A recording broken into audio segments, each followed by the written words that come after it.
So it'll be Senator Mazayo, followed by Senator Boni, followed by Senator Tabitha, then Senator Manzo, and lastly, the chair,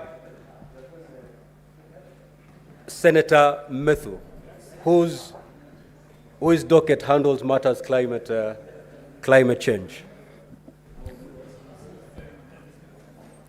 Thank you, Mr. Speaker. Mr. Speaker, I want to make Order, honorable senators. Can the minority leader be heard in silence, please? Asante, Bwana Speaker. Bwana Speaker, tuko na wageni kutoka nchi mbalimbali katika bara letu la Afrika. Kuna watu kutoka pande za nchi ambazo zinaongea Kiingereza na kuna wengine wanaongea Kifaransa na pengine Kiswahili kwa upande wa watu wa Congo Brazzaville. Bwana Spika, kwa kujumlisha, nafikiria ingekuwa bora uniruhusu niongee kwa lugha ya Kiswahili. Bwana Spika, kwanza nataka kujiunga na wewe kwa kuwakaribisha hawa wageni wetu wale kwanza kutoka Makueni wa ndugu yangu Maanzo na vile vile wale kutoka katika bara la Afrika katika ile kamati yao ya tabia nchi. Bwana Spika, tunaona ya kwamba Afrika sasa inakuwa kitu kimoja na ni umuhimu kuona ya kwamba tunalinda mazingira yetu, na vile vile tunataka kuwaunga mkono kwa safari yao ya kuchukua kutoka nchi zile mbalimbali wanazotoka kutoka Afrika. Wamekuja hapa kujionea bunge letu la Senate linafanya kazi kinamna gani, na na matumaini ya kwamba wakati wakirudi nyumbani wataona bunge la Kenya la Senate linafanya kazi kinamna gani. Vile vile ndugu zetu kutoka Makueni, karibuni sana. Sisi tunawakaribisha hapa katika bunge la Senate. Muko na mbunge wenu ndugu yangu Daniel Maanzo. Hapa mulipiga ndipo, hamukukosea. Nataka kuambia ikiwa itawezekana tena basi mumregeshe huyu Daniel Maanzo. La mwisho, Bwana Spika, nataka kuambia hawa ndugu zetu wametoka katika bara zima la Afrika kule ni kwamba karibuni sana katika nyumba yetu hii ya Senate, na ninajua mkifika huko nyumbani mtaweza kuwaelekeza ama kuwajulisha wale ndugu zetu kazi ya Senate katika Kenya mmeiona ni namna gani. Na pia vile vile karibuni. Kenya ni nchi iko huru, mnaweza kuzunguka mpaka saa 10 saa 9, kuna hali kwingi kwa kwenda hapa Nairobi. Kwa hiyo Nairobi ni kwenu, najifikieni kabisa kwamba mkiwa Kenya ni kama mmetoka kule nyumbani katika nchi tofauti tofauti za Afrika. Asante Bwana Speaker. Senator Boni, and honorable senators, keep it under 1 minute. Thank you, Mr. Speaker, for this opportunity. Mr. Speaker, I would like to request the delegation from Makueni to go and deliver our greetings to the governor of Makueni, who has been a colleague of ours in this house for a long time, and do remind him that the highest standard he left is still being maintained by Senator Maanzo. And Makueni is a unique place in Parliament because that is the place where we had Senator Mutula Kilonzo Sr., one of the most polished leaders of the Republic of Kenya.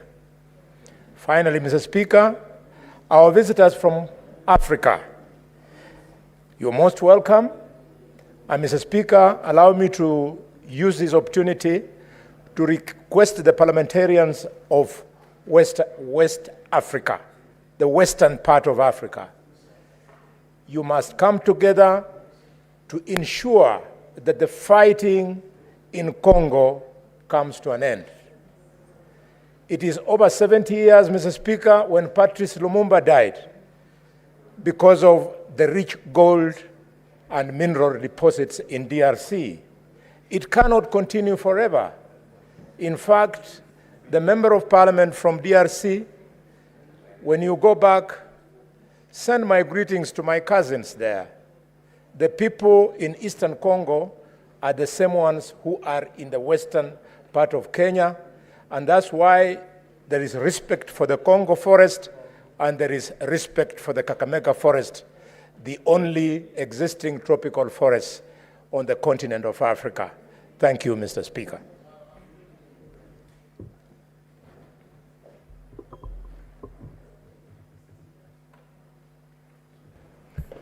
Mr. Speaker, I join you and the House to welcome the delegation from the Africa Parliamentarians Network on Climate Change, as well as the delegation from Makueni.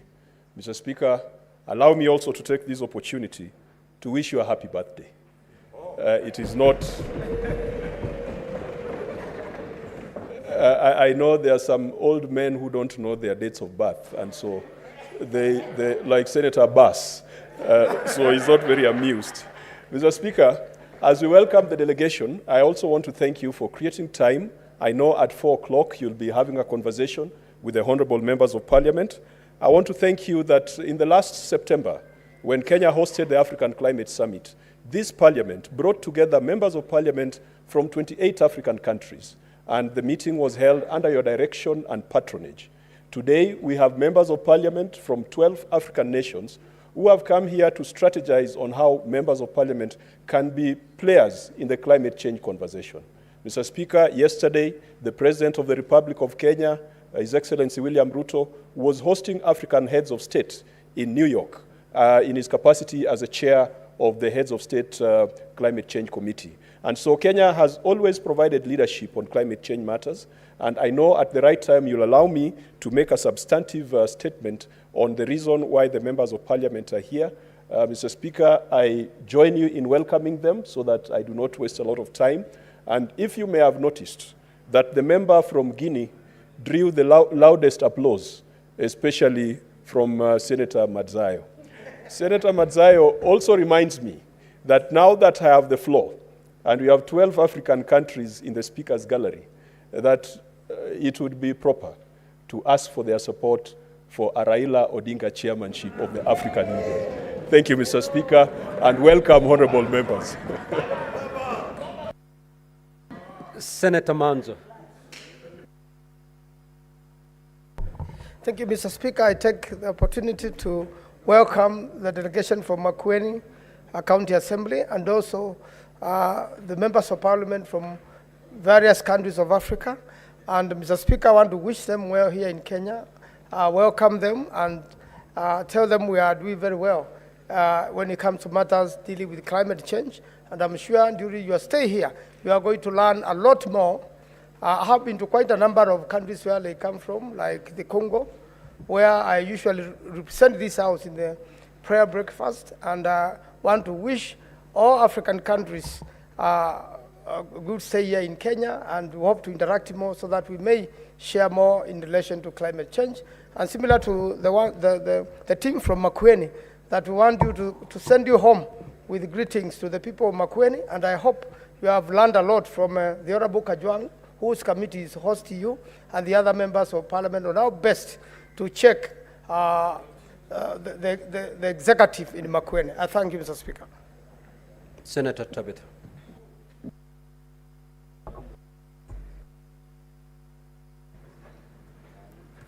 Thank you, Mr. Speaker, sir. I also take the opportunity to welcome the Makueni, our own Makueni MCAs, and to congratulate them and to continue urging them to continue doing the good job that you're doing, to ensure that you play the mandate that you've been given by the people of Makueni, so that you don't give a hard job to the Makueni senator on the money that he pushes to ensure that it comes to Makueni. You ensure that it does the work, the governor does the work that is meant to do for the benefit of the Makueni people. And then I take also opportunity to welcome the African group of negotiators, of experts, support, and African Union Development Agency, and to welcome them to Kenya and to feel at home. And Africa is our business, and wherever we are, work hard to ensure that we make Africa better than how we found it. Thank you, Mr. Speaker, sir. Senator Meth. Thank you very much, Honorable Speaker. I also want to start by wishing you a happy birthday. I always don't remember mine, but mine is on a very special day. I was born on Valentine's of 1991. I want to welcome the members of County Assembly and staff from Makueni County Assembly who are here. I also want to very quickly also welcome the members of Parliament from the 12 nations that are the Speaker's gallery. And Honorable Speaker, allow me to reiterate the position that I've mentioned in the past and has been mentioned by the Chair of the caucus, Honorable Speaker, that parliaments are not are major players in the space of climate change, Honorable Speaker, because in terms of budgetary allocations, in terms of preparing our budgets, it is always a preserve of parliaments in almost all our democracies, Honorable Speaker. It is for this reason, Honorable Speaker, that we then must ensure that we learn from each other, get to do exchange program between countries, Honorable Speaker, the 12 countries that are here, the members of Parliament from Kenya, Honorable Speaker, so that we get to know what is in Malawi that we can borrow, what is in Congo that we can borrow, what is in the other country that we can borrow.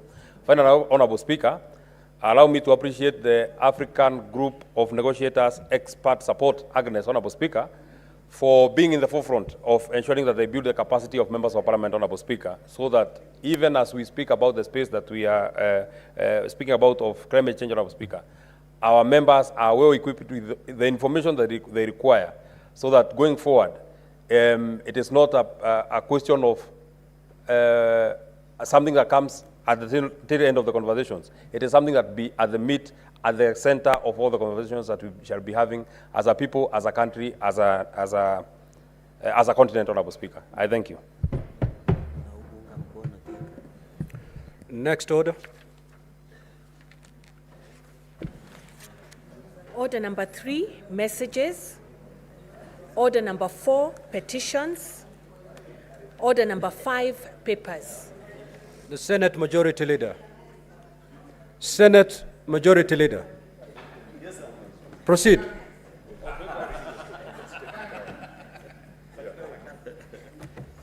Thank you, Mr. Speaker. I beg to lay the following papers on the table of the Senate today, Thursday, the 26th of September, 2024. These are the reports of the Auditor General on the financial statements of the following hospitals for the year ended 30th June 2023. Marsabit Level 5 Referral Hospital, County Government of Marsabit. Kalacha Level 4 Hospital, County Government of Marsabit. Msambweni County Referral Hospital, County Government of Kwale. Lungalunga Sub-County Level 4 Hospital, County Government of Kwale. Samburu County Level 4 Hospital, County Government of Kwale. Kinango Sub-County Level 4 Hospital, County Government of Kwale. Marafa Sub-County Referral Hospital, County Government of Kilifi. Mtwapa Sub-County Level 4 Hospital, County Government of Kilifi.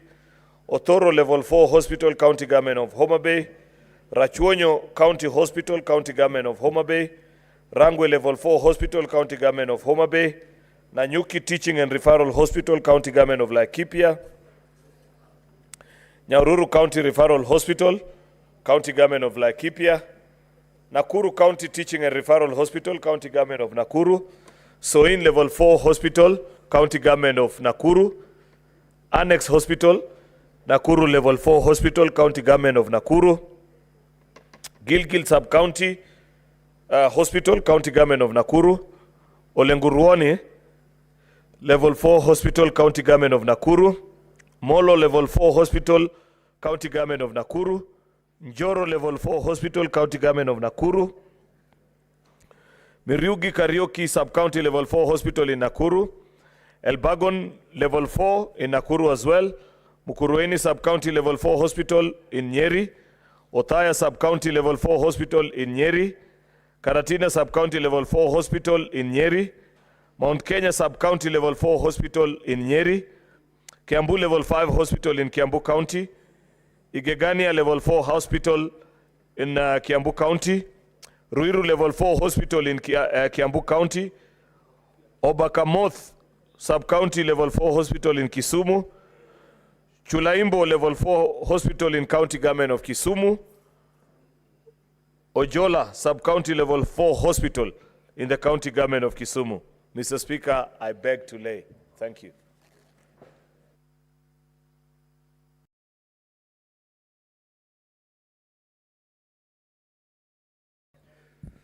Chairman, Finance and Budget, may proceed to lay your report.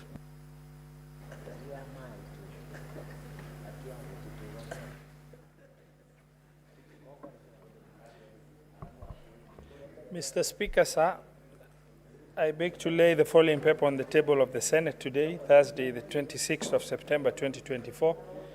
Report of the joint sitting of the National Assembly Departmental Committee on Finance and National Planning and the Senate Standing Committee on Finance and Budget on the approval hearing for Mr. David Kibet Kimei, nominee for the appointment of the position of Director General of the Competition Authority of Kenya. I beg to lay.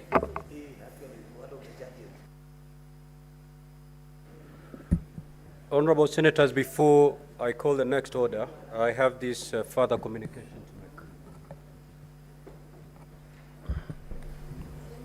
make. Honorable Senators, in the Speaker's Gallery this afternoon is Ms. Akida, a guest of the Speaker of the Senate. Ms. Akida is a celebrated footballer and among a generation of Kenyans who have brought immense honor and pride to the Republic through her exceptional talent in sports. Honorable Senators, Ms. Akida's footballing talent was nurtured from a tender age while schooling back in Kilifi County, notably through the Moving the Goalpost initiative that has used sports to positively transform lives of young girls across our country. Kenyans recall with great fondness and national pride Akida's great display in the African Women's Cup of Nations, where she scored the first goal for Harambee Starlets, entering history books as the first Kenyan to do so. This exceptional exploit not only proclaimed her arrival in the world football scene, but also went on to open great opportunities for her in the ranks of professional football. Honorable Senators, for the past 3 years, SA has been plying her trade at Club Park in Greece, taking part in one of Europe's top women football leagues and rubbing shoulders with the world's best women footballers. She had previously played for Ramal Hasharon in Israel and Besiktas of Turkey and Club Park from Greece.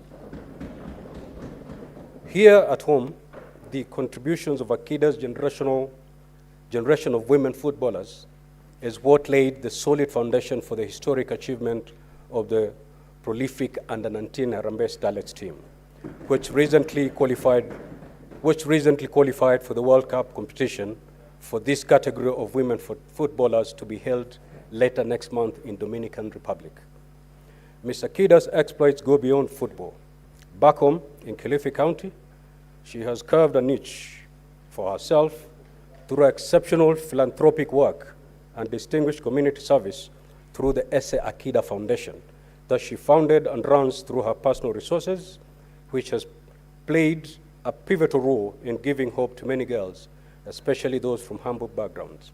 I must point out that years back, during my tenure as governor of Kilifi County, we celebrated Ms. Akida as one of the heroines for her outstanding philanthropy, which has empowered girls, sharpening their resolve to shatter the glass ceiling in their respective career paths.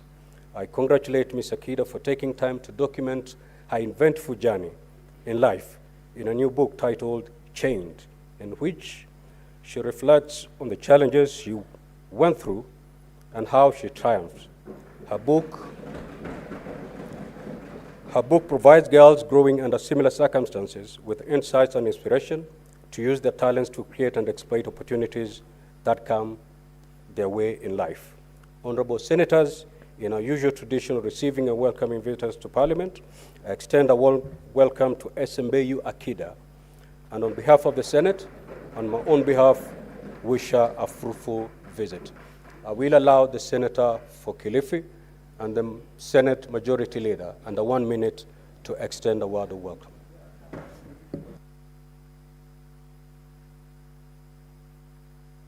Yes, Senator for Kakamega. Mr. Speaker, I rise. Nataka kumpatia kongole kwa sababu anachezea Harambee Stars. Na ni Yes. Asante. Bwana Spika, vile vile nataka kusema tu ya kwamba si rahisi kwa msichana mdogo kama huyu ambaye ameweza kujifanyia juhudi na ameweza kufika kile kiwango, lakini katika harakati zake zote hizo ameweza kupatana na mapingamizi mingi, na tunasoma katika vitabu. Ukiwa wewe ni mchezaji unaweza kuwa na pengine wale wanaokufundisha ama pengine wale ambao unawaona kama ni watu ambao wanaweza kukusaidia. Kumekuwa na changamoto nyingi katika maisha yake, lakini ameweza kuzivuka, na vile vile ameweza katika zile changamoto mingi ambazo amepitia ameweza kuandika kitabu. Kitabu kinasema ni kama alikuwa amefungwa katika ile minyororo, lakini sasa amejifungua. Kwa hiyo ni kwamba akiwa amejifungua katika ile minyororo anaweza kwenda, na tunasema yale mawingu yatakuwa ndio mwisho. Sio mwisho, anaweza kwenda akavuka mpaka yale mawingu. Tunasema unavuka yale mawingu unaingia katika ulimwengu mwingine wa kucheza kandanda. Kwa hiyo sisi tunamtakia kila laheri. Nataka kuambia dada zangu hapa ndani ya bunge na maseneta, hususan dadangu pale ambaye yeye anajihusisha sana na mambo ya kina mama. Nataka kusema kwamba nawaomba ikiwa itawezekana, kile kitabu ni muhimu sana kujua wale wasichana wetu wanaokuwa katika Kenya na zile nyadhifa wanazopitiza mbalimbali, vile mateso wanafika wanayapata, lakini wafanya juhudi mpaka mwisho mtu anafaulu. Kwa hiyo ameandika hicho kitabu, na nataka kuwauliza si dada zangu peke yake, hata hawa ndugu zangu, Cherargei akiwa kijana mdogo aweze kuwa mstari wa mbele kununua hicho kitabu. Kwa hiyo katika sisi maseneta tulio hapa, vile vitabu, kile kitabu ambacho ameandika, mimi niko na copies, zile copies ziko na ni bei rahisi, mnaweza kuja kwa ofisi yangu, alafu mimi nitamwambia Cherargei awapatie kila mtu. Asanteni sana. Senate Majority Leader. Thank you, Mr. Speaker. I join you and the rest on behalf of all our colleagues to congratulate Ms. Essie Akida, who's joined us this afternoon. Though visiting you, I want to believe the visit has been extended to us as a house. In one, celebrating her achievements, especially in a sport that is greatly emerging, Mr. Speaker, over the years to be extremely competitive, but also gaining global recognition.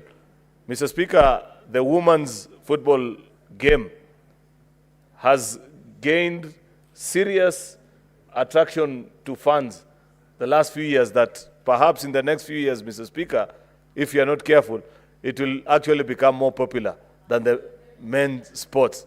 Mr. Speaker, Senator Catherine Muma reminds me, and she needs not remind me because I know that for a fact, that as we speak today in Kenya, the women's game is way ahead of the men's sport. Our girls are doing way better. Mr. Speaker, everybody is aware that our Harambe starlets are currently in Spain doing their pre-tournament preparation on their way to the Dominican Republic to play in the FIFA World Cup, Mr. Speaker. That's a feat that no other footballing team has achieved. Therefore, we must celebrate girls like Essie who have pushed this sport, Mr. Speaker, to the levels that she has. We celebrate her also in her distinguished career, and I hope that she can inspire many girls, Mr. Speaker, in Kilifi, the coastal part of the country, Mr. Speaker, which is not traditionally known for producing many great footballers. I know Senator Faki will not be happy for me to say that, but I know that with girls like Essie doing what they are doing, that many young girls from that part of the country will be inspired and excel and do even far beyond what we are able to. Therefore, Mr. Speaker, I hope that as a country we can continue to invest more in our sporting academies. You do realize that Essie nurtured her talents, Mr. Speaker, through this program, Moving the Goalpost, and many other programs that are seasonally run. Eventually, Mr. Speaker, until we are able to set up academies that can nurture young talents and grow them into serious professions, Mr. Speaker, we shall not enjoy many stars coming out of our country like Essie. Therefore, I celebrate her. The Senate looks forward, Mr. Speaker, to interacting with her and learning more from her. Mr. Speaker, I just want to make one final request. You know, the only other member of the only other citizen actually within the precincts of Senate right now who's had the opportunity to represent Kenya at the international stage in a sporting event is none other than the Senator of Trans Nzoia, Senator Alan Chensang, featured for the national team. I know this because I was in university with him at the time when he represented Kenya in the All-African Games. I'm not sure whether they were with AC at that time, but given that she had performed better than Senator Faki, Senator Kajwang, who runs once in a while in the day and at night, Mr. Speaker, why don't we allow Senator Chesang to celebrate a fellow icon who has done well? That's my humble request. Welcome, AC. I celebrate you. Senator Hamida. Senator Hamida, then Senator Alan Chesang, and then Senator Oroba, and Senator Faki. We wrap it up at that. Asante Bwana Spika. Na mimi pia nataka kuchukua nafasi hii kama upande wa mama wa Kewosa kuweza kujivunia mrembo wetu. Karibu sana na asante kwa kututembelea. Tumepata sifa zako na sisi tunasema kongole. Kongole kwa kupeperusha bendera ya Kenya. Tunakuombea mema na utuwakilishe vilivyo. Na pia tunakusifu sana kwa wewe kuja kushika wenzako mkono na wao pia kuwasaidia wafike mahali umefika. Sio watu wengi upenda kufanya hivyo ili wenzake wasiwafikie, lakini wewe tunakushukuru sana kwa kuweza pia kurudi nyumbani ili na wao pia wapate kile wewe umeweza kupata. Na tunakwambia pia ukiwa kule jivunie kuwa Mkenya. Tuwakilishe vilivyo na tunakuomba sifa yetu na sifa yako kama Mkenya na kama msichana uiweke mbele, usihadaishwe na wengine, na wewe mafikira yako yawe, malengo yako yawe mazuri, na usikubali kuhadaishwa kwa kitu chochote. Tunakusifu na asante sana kwa kututembelea. Shukran. Asante mwenyekiti. Senator Alan Chesang.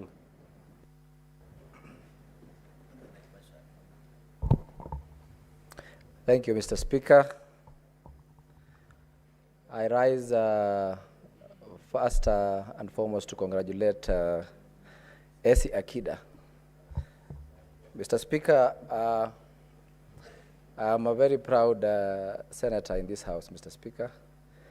First, I happen to be one of the people who has been part of ESS's life, and I think her first flight to the All-African Games, she was seated next to me. That was in 2007 or 2000 All-African Games in Algeria. Mr. Speaker, I want to congratulate her because I've seen her hard work in her sporting activity all the way through. I've seen her grow. I've seen her efforts and her training in Kenya. And it's a very good example to this country, Mr. Speaker, that sport pays, Mr. Speaker. I have been following her wherever she goes, every team she's been in Kenya and overseas. Mr. Speaker, this is just an example, and she's a living proof that sports pay, and if the government puts more effort in this kind of sports, we are going to change many of our youths in this country. So, Mr. Speaker, I'd also like to again congratulate her for writing a book and being a person that many of our youths would look upon to. So, Mr. Speaker, I just want to say thank you once again to her, and also maybe also appreciate my brother Aaron Cheriot for recognizing that we were in the same university together, Mr. Speaker. The University of Moi in Eldoret. Mr. Speaker, it's a privilege because most of the members here, they will not have anyone to say they were classmates or in the same university, Mr. Speaker. So let me just say thank you once again to Essie and congratulations. Keep striving, and we are always behind you, Essie. Thank you so much. Senator Oroba. Thank you, Speaker. Congratulations, Ms. Akida. You know, I'm just peeping to see that it's really you, because I follow you a lot online. Speaker, I want to congratulate this lady, because, you know, Kilifi County is known for a lot of things, but it's also known for teenage pregnancies.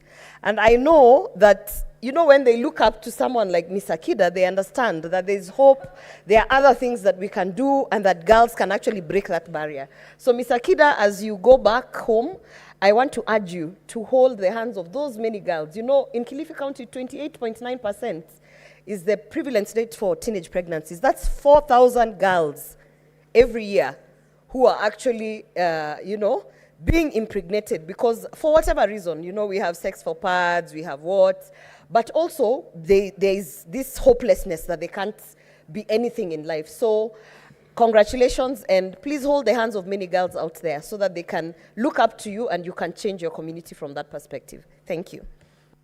Senator Faki. Mheshimiwa Spika, pia kunipa fursa hii kujiunga nawe kumpa kongole dada yetu AC kwa kazi nzuri anayofanya. Mheshimiwa Spika, AC ni mmoja ya wale wanamichezo wetu ambao wameweza kubobea na wanacheza katika ligi za kimataifa. Mwingine akiwa ni Mwanahalima Adam Jereko ambaye anacheza Amerika hivi sasa. Mwanahalima ni msichana ambaye alilelewa pale Likoni mjini Mombasa. Kwa hivyo Aaron Cheriot, usifikiri kwamba haya mambo yanatokea Kilifi peke yake. Mombasa pia tunatengeneza mambo kama hayo. Mheshimiwa Spika, nimepata fursa kutembea mpaka ya Bamba kule katika kile kiwanja cha moving the goalpost. Na nafikiri ni mradi mzuri ambao kaunti zetu zote zinaweza kuiga. Mheshimiwa Spika, kuna mswada hivi sasa wa Seneta Sefuna kuhusiana na kutengwa kwa asilimia fulani ya bajeti za kaunti kupromote kusaidia mambo ya michezo. Hiyo Mheshimiwa Spika ni njia ambayo itasaidia pakubwa kuweza kutoa wanatalanta wengi kama AC ambao hawajapata fursa kama hizi ili waweze kusonga mbele katika talenti zao za michezo. Mheshimiwa Spika, kwa kumalizia ni kwamba ni masikitiko hivi sasa Mheshimiwa Spika kwamba wakati wasichana wetu wanabobea katika mambo ya michezo, wanakwenda katika nchi za kimataifa kucheza ligi kubwa. Hivi hapa Kenya hivi sasa Mheshimiwa Spika hatuna kiwanja ambacho chaweza kuhost ama chaweza kuandaa mechi inayokubaliwa na FIFA. Mheshimiwa Spika, ni aibu kubwa. Sisi tunakwenda kucheza mechi zetu Uganda. Kama timu ya nyumbani tuenda cheza Uganda sisi Mheshimiwa Spika, kwa vile hatuna kiwanja cha kimataifa cha kuweza kusimamia ama kuandaa mechi za FIFA. Kwa hiyo Mheshimiwa Spika, ni changamoto ambayo imetolewa na dada yetu AC kwa hapa leo, na kwa hivyo sisi kama maseneta lazima tuangalie ni njia gani ambazo zitasaidia kukuza michezo nchini kwetu. Asante Mheshimiwa Spika. Lastly, Senator Richard Onyonka. Thank you, Mr. Speaker. I stand here as somebody, first of all, who wants to give my accolades to you as the Speaker for having thought it wise that you would invite Her Excellency, the young lady who has actually made our country proud. Members in this Senate, I know we are all saying how wonderful she is. How I wish that we would be changing the rules on how we reward medals from this House and nationally for Kenyans who have excelled and have done well exceptionally.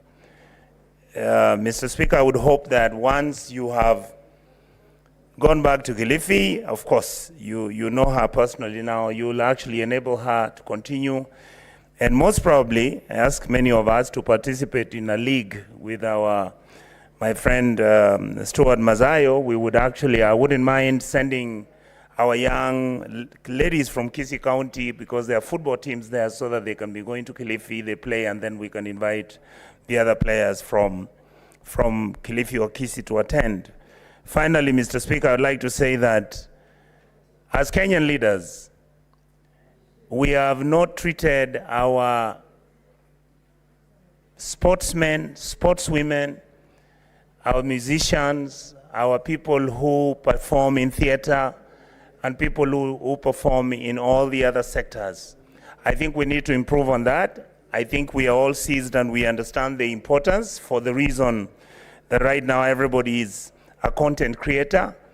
And what is very unfortunate, Mr. Speaker, is that every time our successful athletes go out to the world to perform, we never give them any accolade, we never congratulate, leave alone even rewarding them in a small way.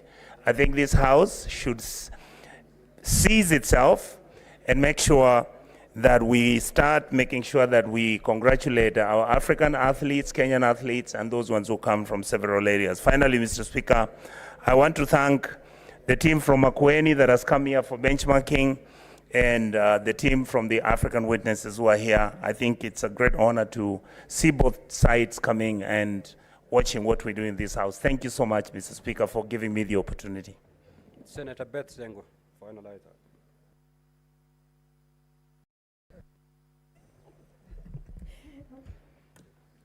Thank you, Mr. Speaker, for giving me this chance. I want to take this opportunity to congratulate AC. And Mr. Speaker, I also congratulate you because she comes from your county. And my minority leader, Senator Mazayo, has nurtured and mentored the girl, and I really recognize this. Mr. Speaker, as the women president of ODM Women League, and by extension, broad-based, I want to speak on behalf of all the women and say that we need girls who are gifted and who are talented like her. And I would advise that let the parents give girls to participate in games, in education, in everything that a boy child does, a girl child can do better.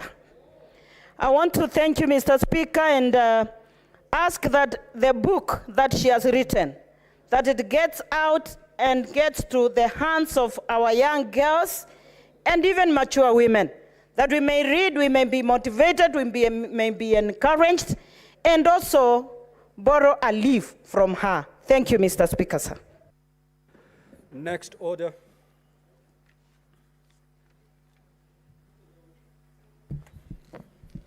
Order number 6, notices of motion. Chairperson, Finance and Budget.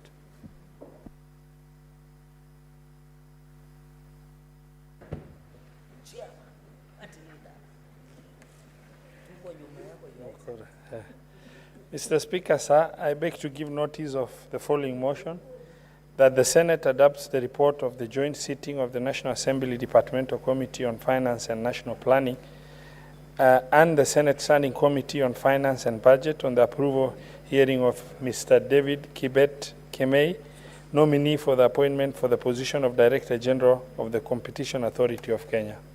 Thank you.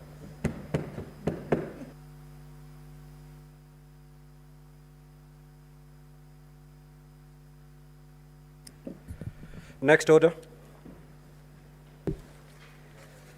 Order number 7, questions and statements.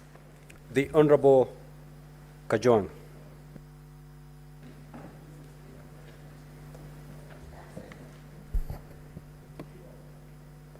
Mr. Speaker, I rise pursuant to Standing Order 52.1 to make a statement on an issue of general topical concern regarding the pivotal role of parliaments in implementing both international and national climate change commitments in Africa.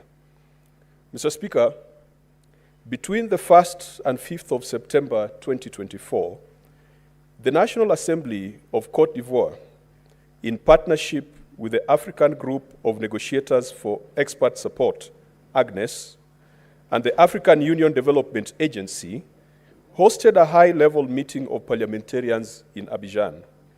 This meeting, held on the sidelines of the 12th Conference on Climate Change and Development in Africa and the 10th Special Session of the African Ministerial Conference on the Environment, brought together parliamentarians from across the continent, all of whom are members of the committees, commissions, and caucuses on environment, climate change, agriculture, and natural resources. The meeting, under the theme of strengthening the role of parliaments in the implementation of national and international commitments on climate change in Africa, aimed to build the capacity of parliamentarians to better understand their roles in addressing the escalating climate crisis. As part of the outcomes, a 12-member bureau was elected to guide the work of this network of parliamentarians. The meeting of the bureau is currently ongoing in Nairobi to organize their affairs and develop a comprehensive roadmap for their work. And Mr. Speaker, I want to thank you for acknowledging the 12-member bureau that is in the Speaker's gallery. Mr. Speaker, sir, it is crucial to underscore the role of parliaments in the global and national climate governance frameworks. As elected representatives of the people, members of parliament are uniquely positioned to ensure that international climate commitments, such as those outlined in the Paris Agreement and Africa's nationally determined contributions, are translated into effective policies, actions, and laws at the national level. Our role as legislators is not simply to pass legislation, but to actively oversee its implementation and to ensure that climate action is integrated into all areas of governance, from agriculture and energy to health and infrastructure. Mr. Speaker, the meeting in Abidjan highlighted the need for parliamentary oversight as a cornerstone of effective climate governance. MPs have a responsibility to hold their governments accountable for meeting climate targets, tracking progress on NDCs, and ensuring that the necessary financial and technical resources are made available to support climate action. This requires us to be proactive in monitoring the policies and programs put in place to mitigate and adapt to the impacts of climate change and ensure that they're effective, equitable, and that they benefit the most vulnerable in our societies. Furthermore, Mr. Speaker, Parliament must lead in the legislative process by enacting strong climate laws that establish clear frameworks for action, allocate appropriate budgets for climate initiatives, and set accountability mechanisms for implementation. During the discussions in Abidjan, it became evident that many African countries still lack comprehensive climate legislation. It is therefore incumbent upon us as parliamentarians to work collaboratively with our executive branches and other stakeholders to develop and pass the necessary legal frameworks that align with our international commitments and ensure national climate resilience. Mr. Speaker, I'm happy to note and to report that Kenya in 2016 was the pioneering African country when we came up with the Climate Change Act, and only last year in September, this House was involved in amendments to the Climate Change Act to provide a framework for carbon markets and carbon trading, and that puts Kenya ahead of the rest of the countries in Africa. Mr. Speaker, sir, the Abidjan Declaration also emphasized the importance of carbon trading and climate finance as critical tools in Africa's climate response. African nations, many of which are rich in natural resources, must participate equitably in the global carbon market. As MPs, we must advocate for the development of harmonized carbon trading models that ensure fairness and justice in pricing, allowing our countries to benefit from carbon credits while simultaneously supporting global efforts to reduce emissions. We must also push for increased climate finance, including accessing grants and funds from mechanisms such as the Green Climate Fund to support adaptation and mitigation projects in Africa. A significant focus of the Abidjan meeting was on capacity building. For parliaments to perform their roles effectively, we need to be equipped with the knowledge, tools, and expertise necessary to understand the complexity of climate science and policy. And this is why partnership with institutions like the Africa Union Development Agency, NEPAD, and AGNES are invaluable. They can provide the technical support needed to strengthen the mental committee for their support. And Mr. Speaker, if you allow me, I would table the Abidjan Declaration, which was a declaration that was signed by 30 members of parliament drawn from all the 3 regions of Africa. The only region that was not represented was North Africa, Mr. Speaker, and we do hope that as we go along, we will carry our brothers from North Africa to build one strong network of parliamentarians on climate change. Mr. Speaker, with your indulgence, I beg to table the Abidjan Declaration for your further direction and action by the relevant committee. Thank you, Mr. Speaker. You may proceed to table. Next order. Statements pursuant to Standing Order 53-1, the Honorable Senator Tabitha Keroch.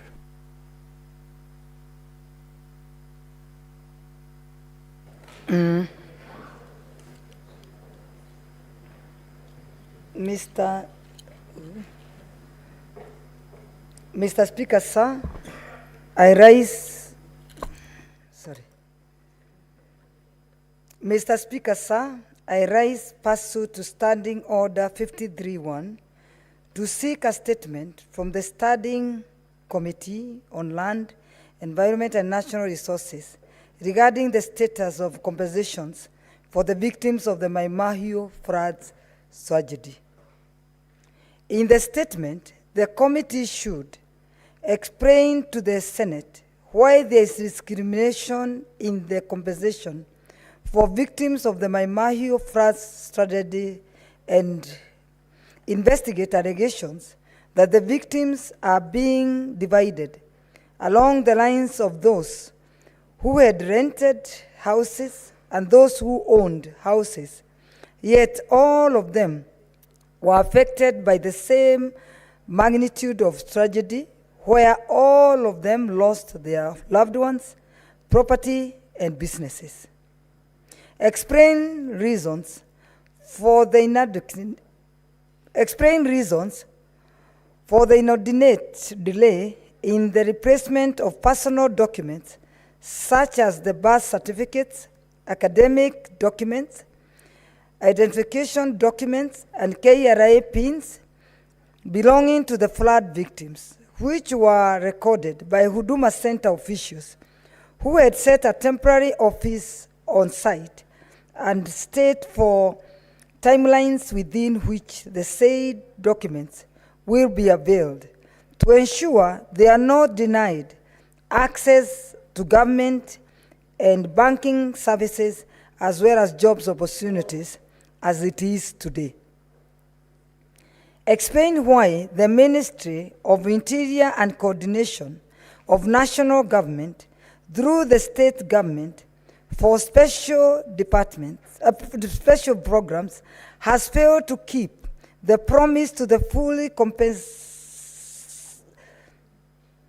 Explain why the Ministry of Interior and Coordination of National Government through the State Department for Special Programs has failed to keep the promise to fully compensate and resettle the flood victims, especially after the 3 months rent paid by government elapsed.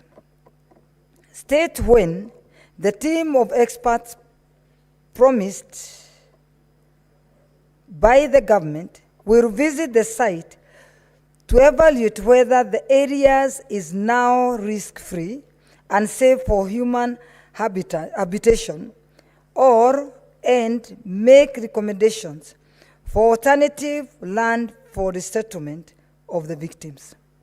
Explain why the Nakuru County government has done nothing to help the Mai Mahiu flood victims, despite having a huge budget of 902 million in the financial year 2023-2024, allocated to county executive member in charge of public service management, coordination, and training, a docket responsible for handling disasters in Nakuru County. And explain why the county government has the audacity to spend 446.24 million on extravagance and foreign trips, while the Mai Mahiu victims, who are only 130 members, requires, according to Her Excellency's estimate, 1.2 per household, and these members are only 130. That equals to 234 million. Provide a report on the donations contributed by well-wishers across Kenya that was corrected by the Nakuru County government officials, the Nakuru County Commissioner's Officer, and area MP's office on behalf of the Mai Mahiu flood victims. Signed by Senator Tabitha Kiroche, Nakuru Senator. Thank you, Mr. Speaker, sir. Senator Boni.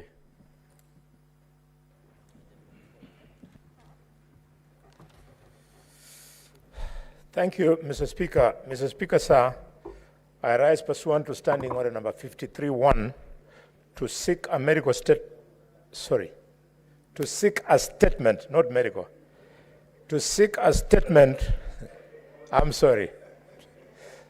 That is how doctors are wired. Mr. Speaker, to seek a statement from the Standing Committee on Health regarding the medical negligence at Vihiga County Referral Hospital. In the statement, Mr. Speaker, I would like the committee should outline the medical safety procedures implemented before, during, and after surgical procedures at this hospital. 2, clarify the circumstances that led to a surgical seizure being left in the abdomen of Mrs. Definitely Hueji Salago during her abdominal surgery at Vihiga County Referral Hospital. 3, disclose the names of the members of the medical team led by the surgeon that performed the fetal surgery on Mrs. Defina Lihueji Salago, disclosing any disciplinary actions taken against them for the gross medical negligence. 4, provide information regarding the psychological and financial support and possibly compensation offered to the family of the late following the incidents. 5, state measures put in place by the Vihiga County Referral Hospital to prevent the recurrence of such a regrettable incidences. And Mr. Speaker, as I end, I want to offer my condolences to the late and an apology on behalf of the Kenya Medical Practitioners and Dentists Board, because this is not our standard. Thank you, Mr. Speaker. Senator Catherine Muma. Thank you, Mr. Speaker. Mr. Speaker, I rise pursuant to Standing Order 53-1 to request a statement from the Standing Committee on Justice, Legal Affairs and Human Rights regarding the urgent and concerning issue of the criminalization and re-victimization of survivors of female genital mutilation, including minors. Mr. Speaker, the statement of the committee should, 1, appraise the Senate on the veracity of allegations regarding the criminalization and re-victimization of victims of female genital mutilation in Bomet and Narok counties, among others.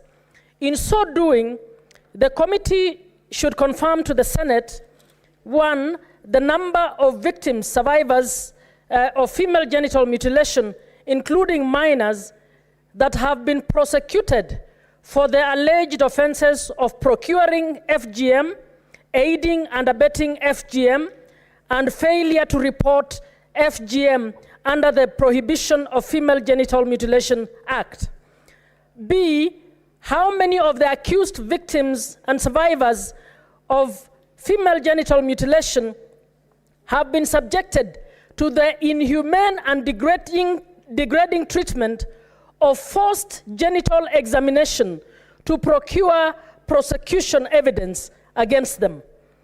C, the number of victims or survivors of female genital mutilation, including minors, that have been convicted so far of the offenses indicated in this statement.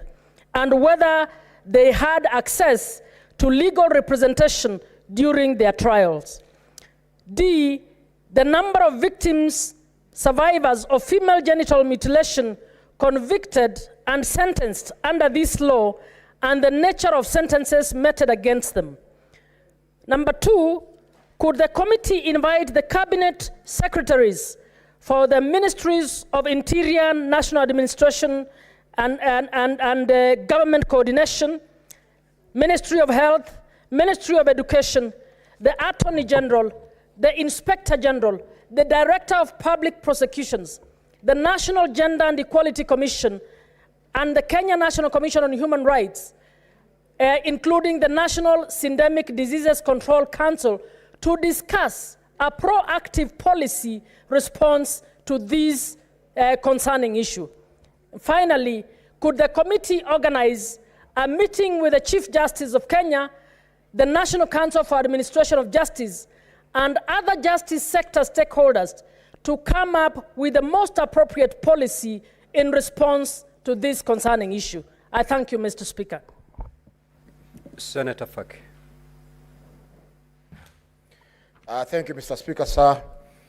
I rise pursuant to Standing Order number 53-1 to seek a statement from the Standing Committee on Roads, Transportation and Housing on the imminent eviction of civil servants from the Hobley Road Estate near Mombasa Municipal Stadium in Mombasa County. Mr. Speaker, sir, the civil servants are due to be evicted from 1st of October 2024, ostensibly to pave way for the construction of a new housing estate in the affordable housing plan. And since we are alive to what happened to Buxton, where to date the former tenants have not been resettled despite a resolution of this house, I will not wish to see them suffer similar fate. Besides national examinations that are due to start in October 2024, and the impending evictions and relocations could interfere with the performance of the students who are currently preparing for their final exams. Mr. Speaker, sir, in the statement, the committee should confirm, number 1, whether the civil servants facing eviction from the Hobley Road Estate have been provided with alternative accommodation to where they can relocate. Number 2, state if they will be considered for payment of disturbance allowance to facilitate their relocation from their present residence to their new residences. And number 3, disclose the person or company that was awarded the tender for the construction of the said houses, and whether the current tenants will be given first priority to occupy the units once the construction is completed. Thank you, Mr. Speaker, sir.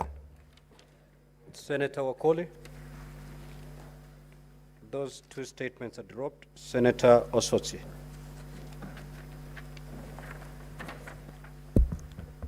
Thank you, Mr. Speaker.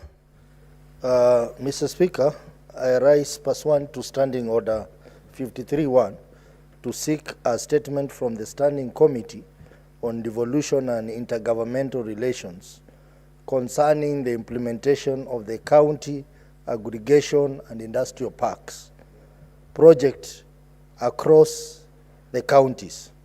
Mr. Speaker, sir, the national government, through the Ministry of Investment, Trade and Industries, in partnership with the county governments, private sector partners, development partners, and the United Nations Industrial Development Organization, UNIDO, entered into partnership to establish a county aggregation and industrial park in each county, aimed at boosting the manufacturing sector's contribution to GDP from the current 7% to 15% by 2027 and 20% by 2030. The project will be implemented in 3 phases covering all counties and is financed equally by the national and county governments, each contributing Kenya shillings 250 million. Mr. Speaker, sir, it is also noted that the Senate approved the County Government Additional Allocation Acts for the financial years 2023-2024 and 2024-2025, designating funds specifically in this project.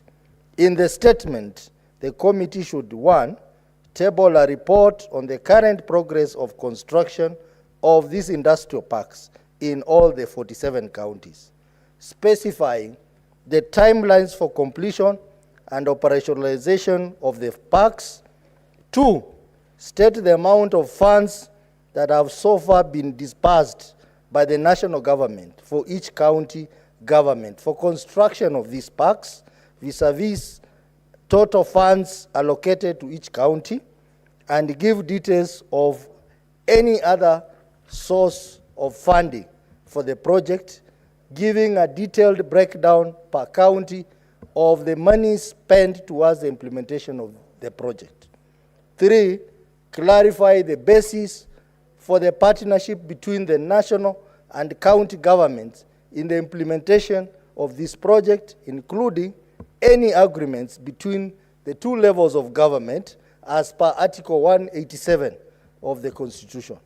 4, state whether all the counties have acquired land of equal acreage for the project, and state the measures to ensure the land is protected from any potential risk of public land grabbing.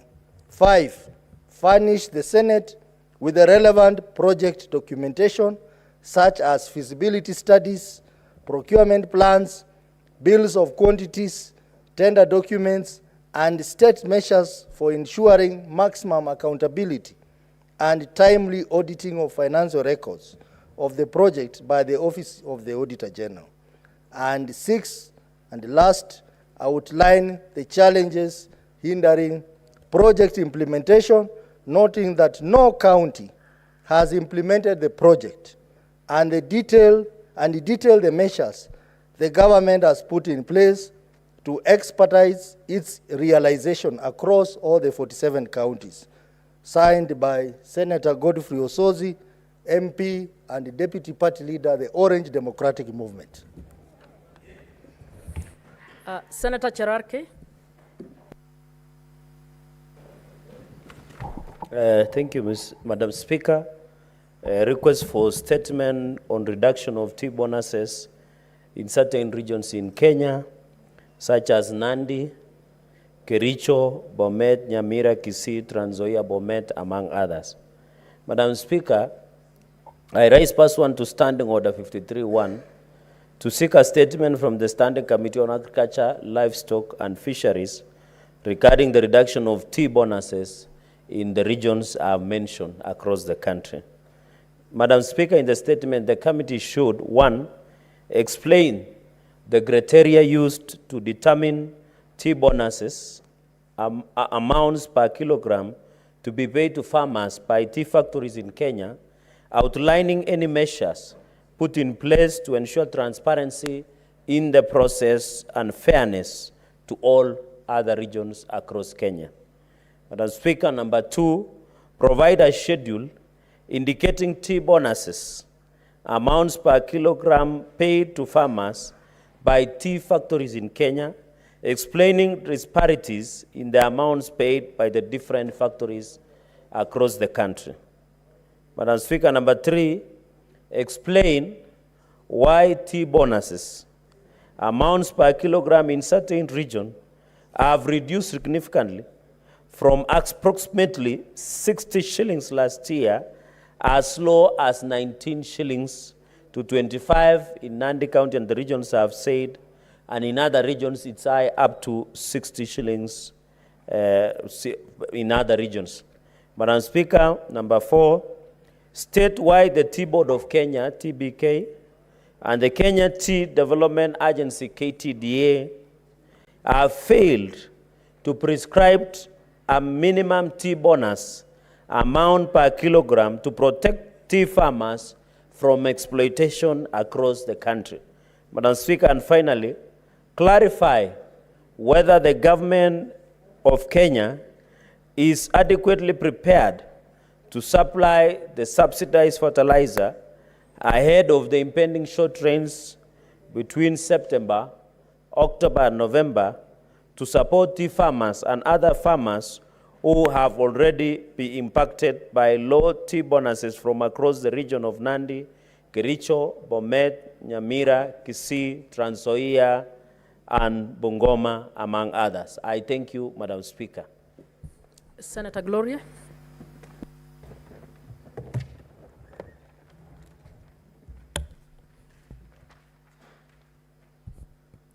Speaker, this is my request for a statement on the provision of conducive lactating rooms for breastfeeding mothers. Madam Speaker, I rise pursuant to Standing Order 53-1 to seek a statement from the Standing Committee on Labor and Social Welfare regarding the provision of conducive and easily accessible lactating rooms for breastfeeding mothers in workplaces in Kenya. In the statement, the committee should state whether offices in the public service and other workplaces have allocated conducive lactating rooms in proximity to work stations to enable breastfeeding mothers to attend to their duties, and 2, outline any actions the Ministry of Public Service and Human Capital Development has put in place to ensure that all breastfeeding mothers are provided with a conducive work environment as provided for in Section 71, 1 and 2 of the Health Act 2017. Thank you, Madam Speaker. Honorable Senators, we will now open up for senators to comment on the statements.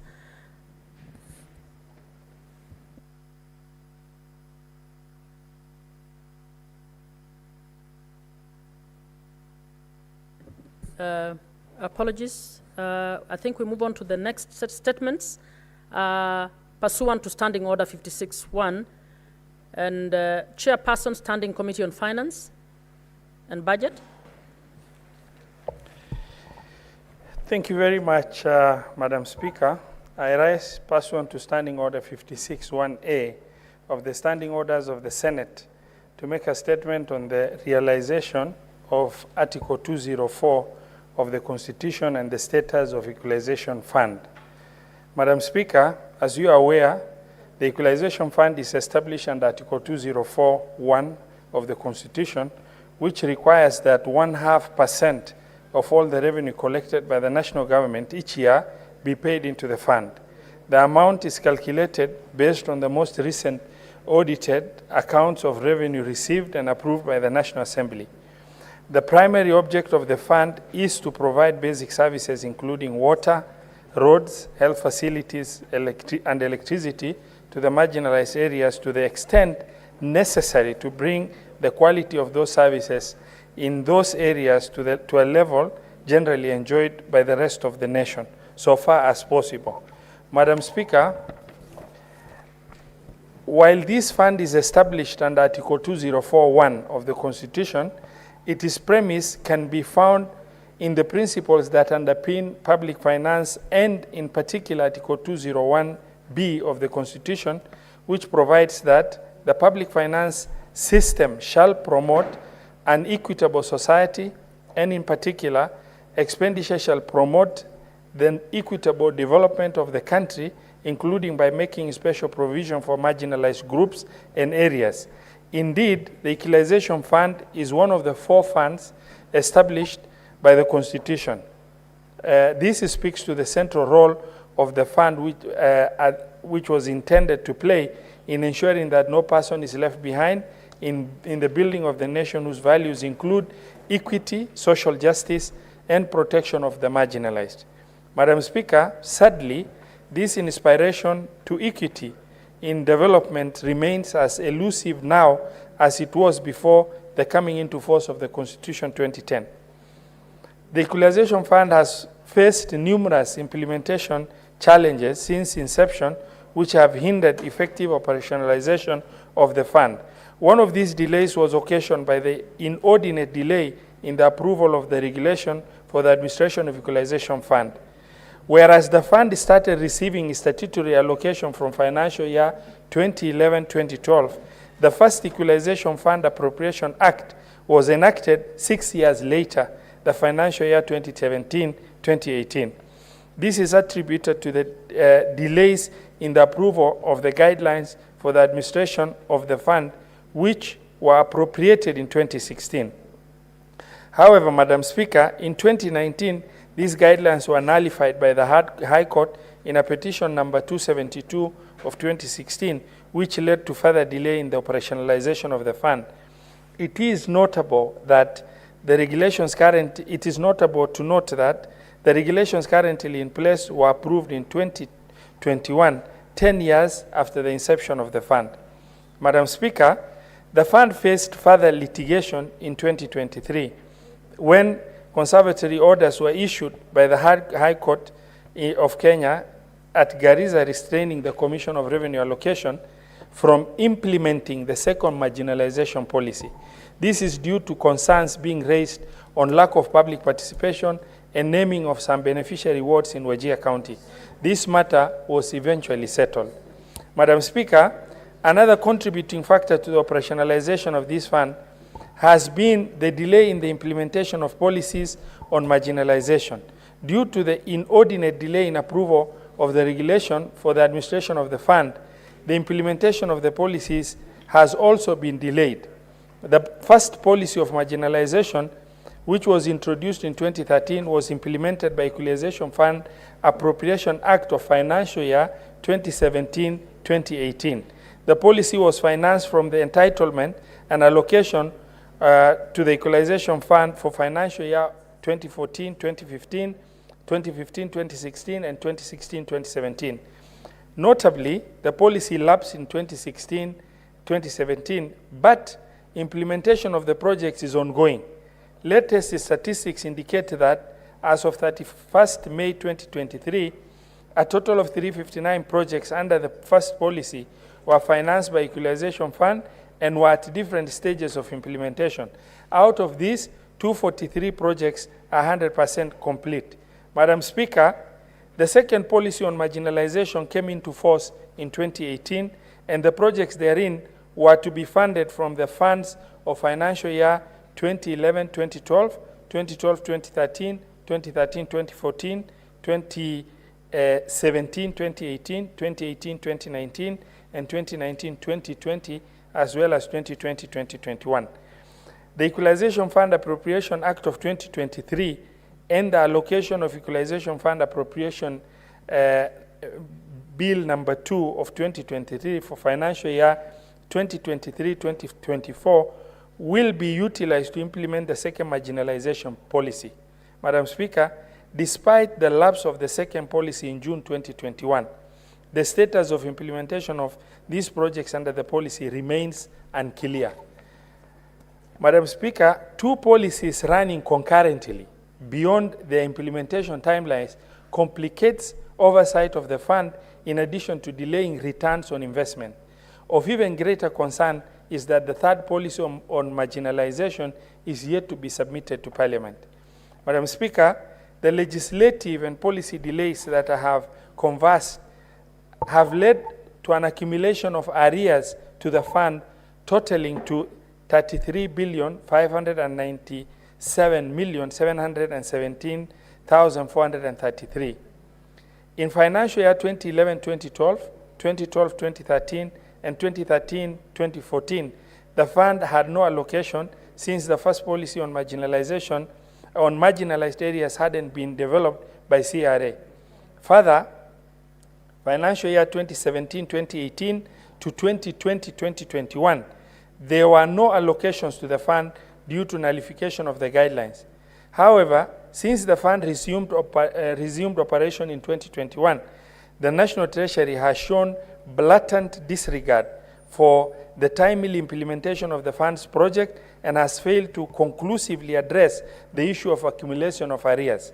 Madam Speaker, I note with concern that the National Treasury, in a letter to the Senate dated 19th of May 2023, committed to allocate 9.9 billion for 4 consecutive financial years from financial year 2024-2025 through to financial year 2027-2028 as payment of arrears.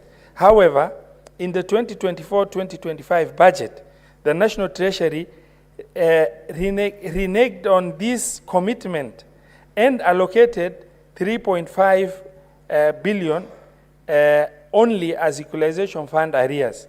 It is disappointing to note that These arrears have since been removed from the supplementary estimate 1 for financial year 2024-2025, and the current proposed allocation of the fund stands at 8 billion.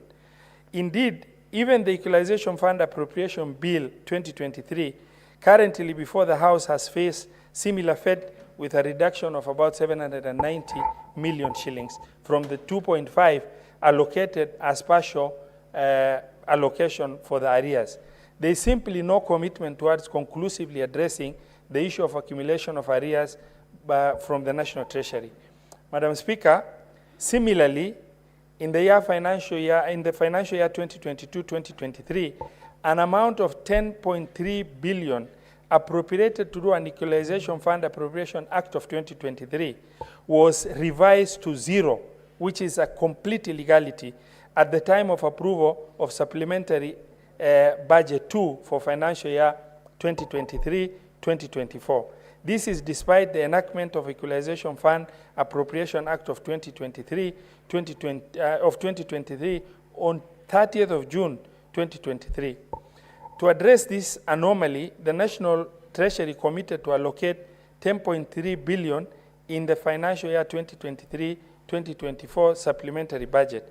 However, despite the consideration and approval of 2 supplementary budgets in the financial year, the allocation of 10.3 in line with the existing act was never even a consideration for National Treasury. This is not only disappointing, but also an illegality to have an act in place without corresponding allocation. To this extent, Madam Speaker, therefore, the arrears to the fund are higher than what is reported, and it currently stands at 43.928 billion. Madam Speaker, the difficulties that this fund has faced are alarming in and of itself when considered within the context of the sunset clause under Article 2046 of the Constitution. They become disastrous, simply put. Under Article 2046 of the Constitution, the fund has a lifespan of 20 years. This means that presently, and barring an extension under Article 2047, the fund has only 6 years to accomplish its objective with arrears of 43 billion shilling. Taking into account the constitutional provision that Parliament may enact legislation to extend the lifespan of the fund, in October 2023, this Senate passed an Equalization Fund Administration Bill, Senate Bill number 14 of 2023, which seeks to repeal and replace the PFM Equalization Fund Administration Regulation 2021, and also to extend the lifespan of the fund for a further non-renewable term of 10 years from the date upon which the fund would have lapsed. However, since the Senate passed the bill on the 10th of October 2023, it has stagnated in the National Assembly, and there is no clear indication of when the National Assembly will finalize on it. Madam Speaker, this brief overview I have given here today on the operationalization of Equalization Fund is therefore an elegy of promise unfulfilled. The Constitution of Kenya 2010 represented a new dawn for the country and held within its provisions the means to correct injustices resulting out of systemic underdevelopment in various parts of the country. The Equalization Fund was indeed to be the first step towards ensuring that the development is inclusive and equitable. This statement, therefore, is a rallying clarion call to both houses of Parliament and the National Treasury to recommit to the constitutional values of inclusive development and the protection of marginalized communities, and prioritize the passage and implementation of laws and policies for the implementation of this fund.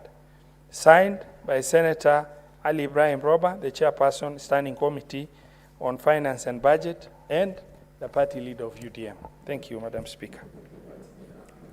Statements pursuant to Standing Order 56-1B.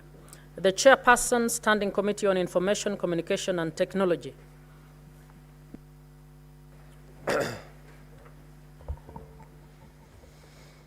Thank you, Madam Speaker. I rise pursuant to Standing Order 56-1B of the Senate standing orders to make a statement relating to the activity of the Standing Committee on Information Communication and Technology for the period commencing April to August 2024. During the period under review, the committee held a total of 20 sittings, during which it considered 7 statements and 2 inquiries. The committee also held 1 private sector and development partner stakeholders engagement and networking retreat from 14th to 17th June 2024. Attached to this statement is a schedule of legislative business considered by the committee. Madam Speaker, in the reporting period, the committee considered the statement sought by Senator Hamida Kibwana, MP, on the sale of Telcom Kenya to Infrastructure Corporation Africa, and resolved to include it as part of ongoing inquiry. The committee also considered the statement sought by Senator Samson Cherargei, MP, regarding the financial status and operations of the Postal Corporation of Kenya, which the committee has made significant progress on the statement. The committee sought additional clarifications through supplementary questions to comprehensively conclude the matter. Madam Speaker, the committee is currently concluding the following 2 inquiries: inquiring into the critical telecommunication infrastructure in the country. The committee has met other stakeholders and is scheduled to meet the Cabinet Secretary, National Treasury and Economic Planning, the Competition Authority of Kenya, and the Kenya Revenue Authority. And inquiry number 2 is inquiry into the operations of IFMIS and other county revenue collection and management systems. The committee had received submissions and a report of the multi-agency task force on integrated county revenue management system from the Council of Governors. The committee is scheduled to meet the National Treasury and the Kenyan Revenue Authority. Honorable Speaker, the committee regrets the delays in concluding the statements and inquiries under its consideration, which has been occasioned by the frequent requests for postponement of meetings by the Executive, the Council of Governors, and other key stakeholders. Honorable Speaker, the committee held a private sector and development partner stakeholders engagement and networking retreat from the 14th to 17th June 2024. During the retreat, the committee engaged with key players from the ICT private sector, the telecommunications industry, and development partners to gain insights into sector-specific policy directions, identify legislative gaps, and determine priority areas for the 13th Parliament.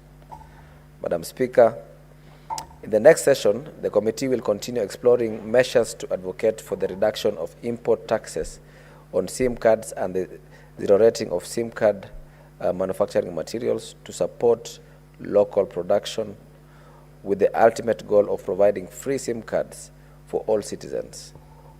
Additionally, the committee will focus on reviewing the progress of the digitization of government services across all ministries and agencies to enhance efficiency and accessibility. Madam Speaker, in conclusion, I wish to thank your office and that of the Clerk of the Senate for the continuous support accorded to the committee in undertaking its work. Lastly, I also wish to thank the members of the committee for their commitment and diligence and contributions during the committee activities. I thank you, Madam Speaker. The Chairperson, Standing Committee on Justice, Legal Affairs and Human Rights.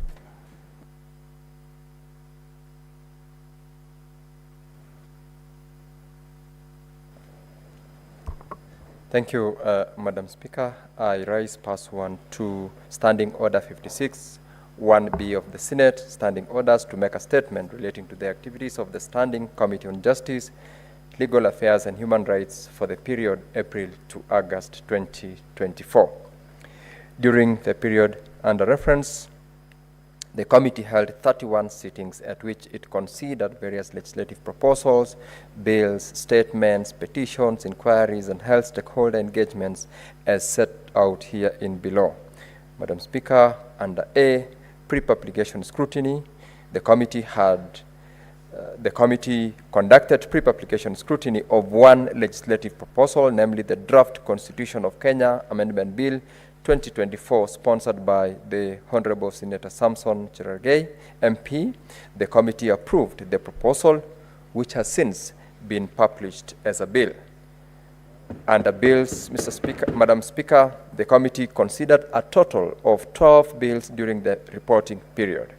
Of these, the committee concluded the consideration of and tabled reports on 5 bills, while consideration of the remaining 7 bills is ongoing. We project to finalize on these and to table the reports thereon in the coming month. Madam Speaker, under statements, the committee considered 3 statements during the reporting period and held meetings with the respective senators and the invited stakeholders. Where the responses were not satisfactory, Madam Speaker, the committee has re-invited the stakeholders to appear before the committee in the coming month. Under petitions, Madam Speaker, the committee considered 4 petitions during the reporting period, and following consultations, one of the petitions has since been redirected to the Standing Committee on Devolution and Intergovernmental Relations. The committee is projected to conclude on the remaining 3 petitions within the next 2 weeks. Madam Speaker, under sessional paper / policies, the committee considered 1 sessional paper during the reporting period, namely the Kenya policy on public participation. We are at the tail end of this and will be tabling our report in the Senate during the month of October. Madam Speaker, under inquiries, the committee, following a statement sought by Senator Catherine Muma, that is the Speaker, the committee commenced an inquiry into the status of indigenous people in Kenya.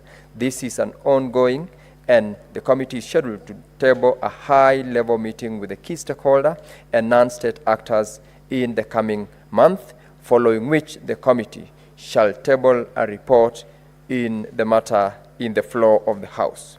The detailed status, Madam Speaker, of the legislative business considered by the committee during the reporting period is attached as an annex to this particular report, and as highlighted, there is 1 legislative proposal.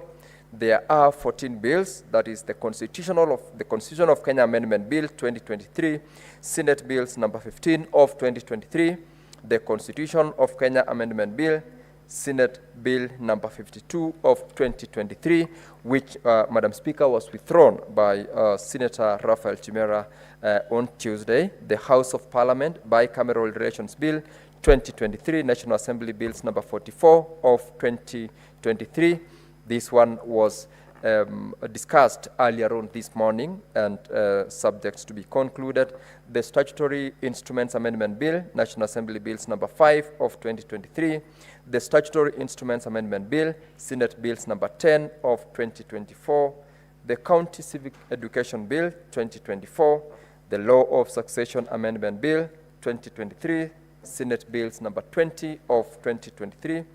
The Constitution of Kenya Amendment Bill 2024, Senate Bills number 17 of 2024, the Independent Electoral and Boundaries Commission Amendment Bill 2024, National Assembly Bill number 10 of 2024, which has since been enacted into law, the County Government Elections Law Amendment Bill 2024, Senate Bills number 2 of 2024, among several others, Madam Speaker, which include Political Parties Amendment Bill, Election Offences Amendment Bill, and the Election Amendment Bill, as well as County Government State Officers Removal from Office Procedure Bill 2024.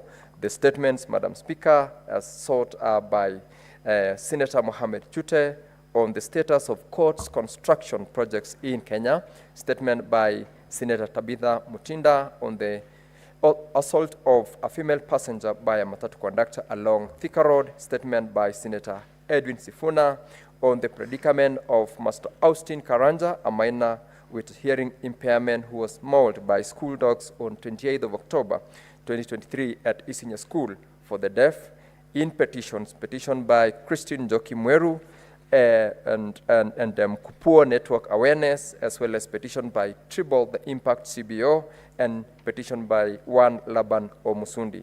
Madam Speaker, in inquiries, we've got a committee inquiry on the status of indigenous people in Kenya, tabled by yourself before the committee, as well as sessional paper number 3 of 2023 on the Kenya policy on public participation. Madam Speaker, during the remainder of the third session of this sitting, the committee has prioritized the conclusion of legislative business before the committee, as well as the actualization of the recommendations for amendment to the Constitution as contained in the report of the National Dialogue Committee, NADCO, and the Multi-Sectoral Working Group on the implementation of the 2/3 gender principle, which is something that we did earlier on today in our committee session. And as I conclude, Madam Speaker, I wish to thank the Office of the Speaker and the Clerk of the Senate for the steadfast support that they have accorded to this particular committee, as well as the members of the committee for their utmost dedication and commitment to duty.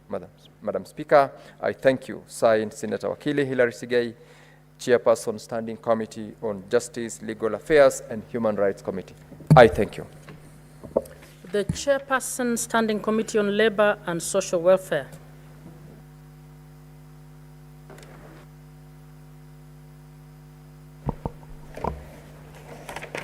Thank you, Madam Speaker. Madam Speaker, I rise pursuant to Standing Order 56(1)B of the Senate Standing Orders to make a statement relating to the activities of the Standing Committee on Labor and Social Welfare for the period between April to August 2024.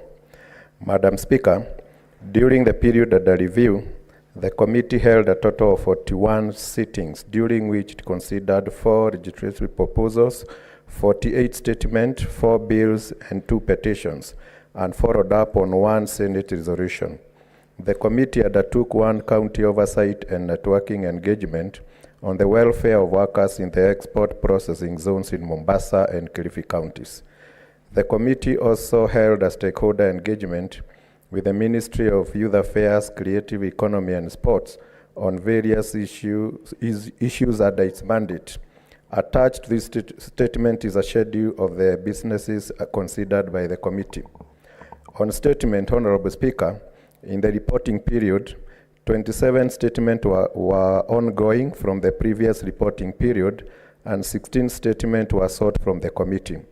The committee considered and concluded 10 of them and is currently considering the remaining ones. Madam Speaker, the committee conducted an inquiry on the statement by Senator Mohamed Faki, CBS, on the welfare of workers in the export processing zones in Mombasa and Kilifi counties, and will table its report in the House this week. While conducting the inquiry, the committee held a meeting with the Principal Secretary, Investment Promotion and the EPZ Authority, and also visited selected EPZs in Mombasa and Kilifi counties. The committee will follow up on the recommendations, which include the establishment of an export processing zones wages council in line with Section 43 of the Labour Institutions Act, Cap 234, to take care of the special categories of workers and the review and publication of a wages order that is specific to export processing zone workers. Madam Speaker, the committee considered a statement by Senator Christo Asige, MP, on the registration of teachers by KUSNET, where the committee found that visually impaired teachers had been enlisted as members of the Kenya Union of Special Needs Teachers without their consent. KUSNET was therefore deducting agency fees from the visually impaired teachers forcefully, claiming that the teachers had benefited from KUSNET CBA with the Teacher Service Commission. KUSNET was, however, not able to show which benefit had been accorded to the teachers as a result of the negotiations, and the committee therefore resolved to sponsor the amendment to Section 49 of the Labour Relations Act on the agency fee. The committee will meet with the Cabinet Secretary, Labour and Social Protection, on the consideration of the revocation of the Gazette notice that gave powers to KUSNET and Kenya Women Teachers Association, KEWOTA, to deduct agency fees as it has been subject to abuse. Madam Speaker, for the remainder of the session, the committee will focus on the following thematic areas under its mandate: human resource matters in the counties, pension payment of terminal dues and limited statutory deductions from the former councillors, Kenya Railways Corporation Limited, former Kenya Cooperative Creameries Limited workers, county government workers and other institutions, management and development of sports talent in the counties, management of football in the country, and labor relations. Madam Speaker, I wish to thank your office and the office of the Clerk of the Senate for the continuous support accorded to the committee in its work in executing its mandate. Lastly, I wish to thank the members of the committee for their diligence and contributions during the committee activities. I thank you. Statement pursuant to Standing Order 57-1. Senator Sigei for Majority Leader. Thank you, Madam Speaker. The statement by the Senate Majority Leader on the business of the Senate for the week commencing Tuesday, 1st October 2024, pursuant to Standing Order 57-1. Madam Speaker, pursuant to Standing Order 57-1, I hereby present the business of the Senate for the week commencing Tuesday, 1st of October 2024, on behalf of the Majority Leader. With respect to the business of the Senate, the status of legislative business is as follows. A, 60 bills are pending conclusion, of which 41 are at the second reading stage, while 18 are at the committee of the whole stage, and one bill is due for first reading, and it is scheduled accordingly in today's order paper. B, 24 motions are pending conclusion. C, 21 petitions are due for reporting by the respective standing committees, and D, 396 statements are pending before the standing committees. The breakdown of petitions pending before standing committees is as follows. Under the Committee on Agriculture, Livestock and Fisheries, 2 petitions are pending. Devolution and Intergovernmental Relations, 1. Education, 2. Health, 1. Justice, Legal Affairs and Human Rights, 3. Labor and Social Welfare Committee, 1. Land, Environment and Natural Resources, 7 petitions pending. Road, Transportation and Housing, 3 petitions are pending. And lastly, under the Committee of Trade, Industrialization and Tourism, there is 1 petition pending. I implore upon the aforementioned standing committees to expedite consideration of the petitions and to table the reports as required. Madam Speaker, on Tuesday, 1st of October 2024, the Senate Business Committee will meet to consider the business for the week. The tentative business for that day will include business not concluded from today's order paper, as well as the business indicated in the notice paper appended to the order paper. Madam Speaker, the tentative business for the morning sitting of Wednesday, 2nd of October 2024 will include the schedule of questions to Cabinet Secretaries as approved by the Senate Business Committee, as well as motions. The summary of the questions is as follows. Question 1, question number 021 to the Cabinet Secretary for National Treasury and Economic Planning by Senator Edwin Sifuna MP. Question number 60 to the Cabinet Secretary for National Treasury and Economic Planning by Senator Catherine Muma MP. Question 70 to the Cabinet Secretary for Interior and National Administration by Senator James Murango MP. Question 73 to the Cabinet Secretary for Interior and National Administration by Senator James Murango MP. Question 77 to the Cabinet Secretary for Interior and National Administration by Senator Daniel Manso MP. Question 79 to the Cabinet Secretary for Interior and National Administration by Senator John Yutu MP. Question number 84 to the Cabinet Secretary for Interior and National Administration by Senator Agnes Kavindu MP. Question number 88 to the Cabinet Secretary for National Treasury and Economic Planning by Senator Joyce Korir MP. Question 91 to the Cabinet Secretary for East Africa Community EAC the Asals and Regional Development by Senator Julius Murgor MP. Question number 92 to the Cabinet Secretary for Interior and National Administration by Senator Kathuri Murungi MP. Question number 93 to the Cabinet Secretary for Interior and National Administration by Senator Professor Tom Ojenda, Senior Counsel MP. And question number 97 to the Cabinet Secretary for Interior and National Administration by Senator Professor Tom Ojenda, Senior Counsel MP. Madam Speaker, the business for the afternoon sitting of the Wednesday, 2nd of October 2024 will include business not concluded in the order paper for Tuesday, 1st of October 2024, and the following shall be dealt. 1, bills at the second reading stage, the Narcotic Drugs and Psychotropic Substance Control Amendment Bill, Senate Bills number 1 of 2024, the County Government's Election Laws Amendment Bill, Senate Bills number 2 of 2024, the County Oversight and Accountability Bill, Senate Bills number 3 of 2024, the County Civic Education Bill, Senate Bills number 4 of 2024, the County Statistics Bill, Senate Bills number 5 of 2024, the Provision of Sanitary Towels Bill, Senate Bills number 7 of 2024, and lastly, Madam Speaker, the Statutory Instruments Amendment Bill, Senate Bills number 10 of 2024. Under motions, Madam Speaker, first is the report of the County Public Investments and Special Funds on its consideration of the audit reports of various water service companies for the financial years 2018, 2019, 2020, and 2020-2021. Report of the Standing Committee on Energy on its inquiry into the LPG explosion in Mradi area, Embakasi, Nairobi City County, development of a policy and law for social risk management in infrastructure development projects in Kenya, and lastly, consolidation of bursary funds for equitable access to education in Kenya. Those are 4 motions that will be enlisted on 2nd of October 2024. Madam Speaker, the projected business for Thursday, 3rd of October 2024 will include business not concluded in the order papers for Tuesday, 1st of October, Wednesday, 2nd of October, and any other business scheduled by the Senate Business Committee.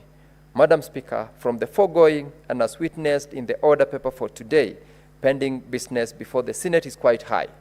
I therefore urge all senators with business scheduled in the order paper to be in the House to prosecute the same. I also urge the majority and the minority leader or party whips to ensure that the necessary county delegations are in the chamber for the divisions. I thank you and hereby lay the statement on the table of the Senate. Signed, the Majority Leader, Senator Aaron Cheriot, MP. I thank you, Madam Speaker. Honorable Senators, I'll now give some 30 minutes for Honorable Senators to comment on the statements, and we will limit the comments to only 3 minutes in order to give opportunity to as many to comment on it.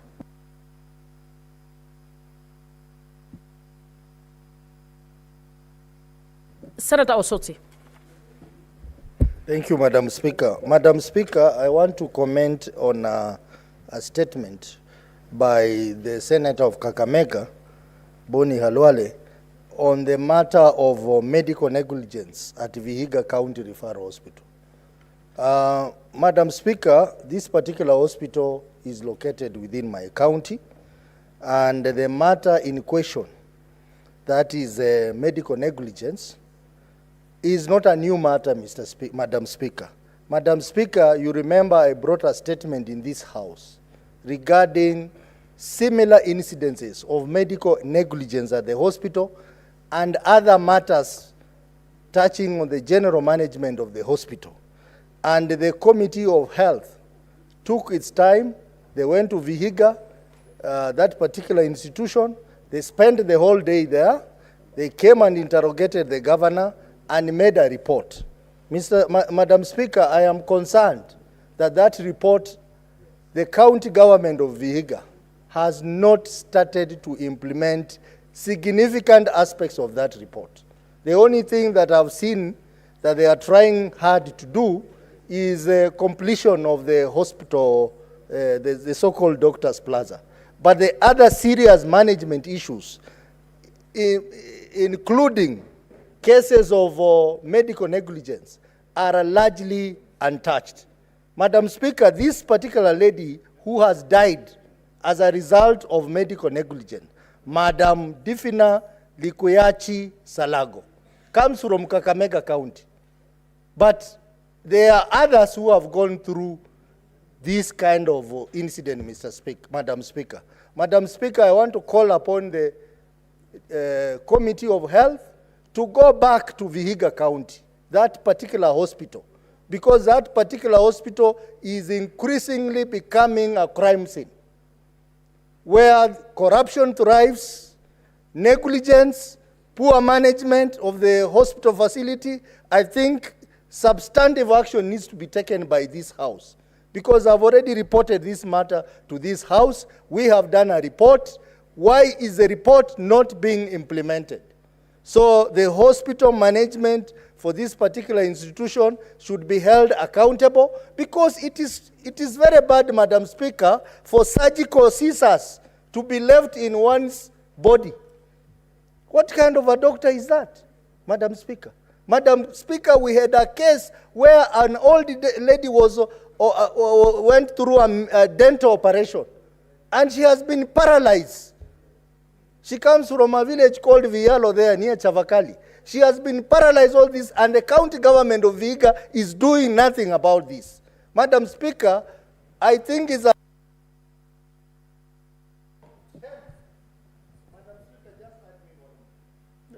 Quickly wind up, please. Quickly wind up. So, Madam Speaker, the Committee of Health has done a good job to visit our hospitals, but they have given reports which they are not following up. It's a high time that Senator Mandago's committee, and it's good he was a former governor, should also follow up on the recommendation of the reports they have given, so that we ensure that there is no repeat of cases like negligence, which are common in Vihiga Referral Hospital. Madam Speaker, I support, and I wish that the committee does more than what they have done on a matter of this nature. I support. Senator Joyce Korir. Senator Korir.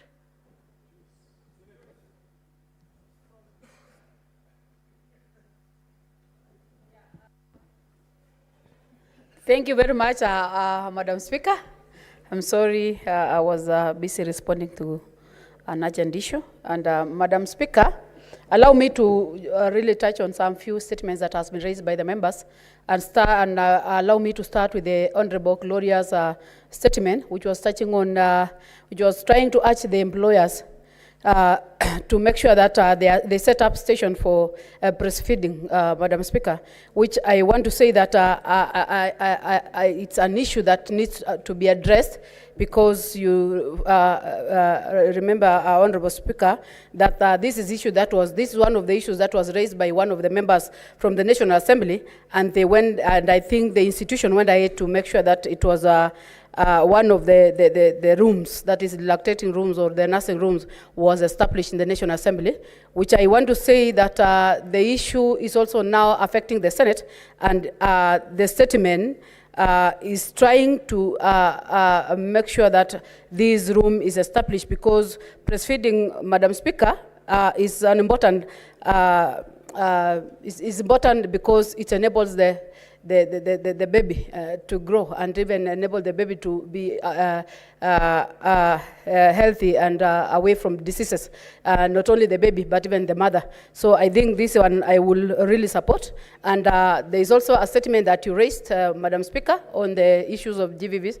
I want to say that I know we are not having the CS in charge of gender, but I want to say that within the same ministry, there is a lot of problems that we are facing in the villages, especially in Bomet County, being one of them, which is being affected by genital mutilation, which I want to say that I really support the aspect of urging the officers or the relevant committee to move to the ground and really give us the details of what they are doing and what is happening, because I know this is something that is going to affect us in around 2 months to come, because they normally practice these things towards the end of the year. Otherwise, I also want to touch on the statement that was raised by Honorable Deputy Majority Leader.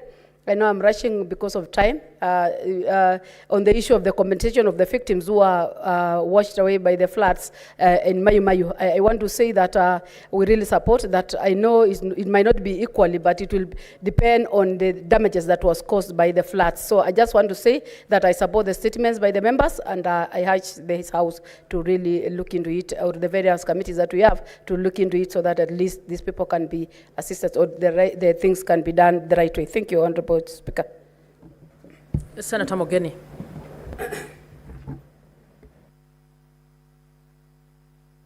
Thank you, Madam Speaker.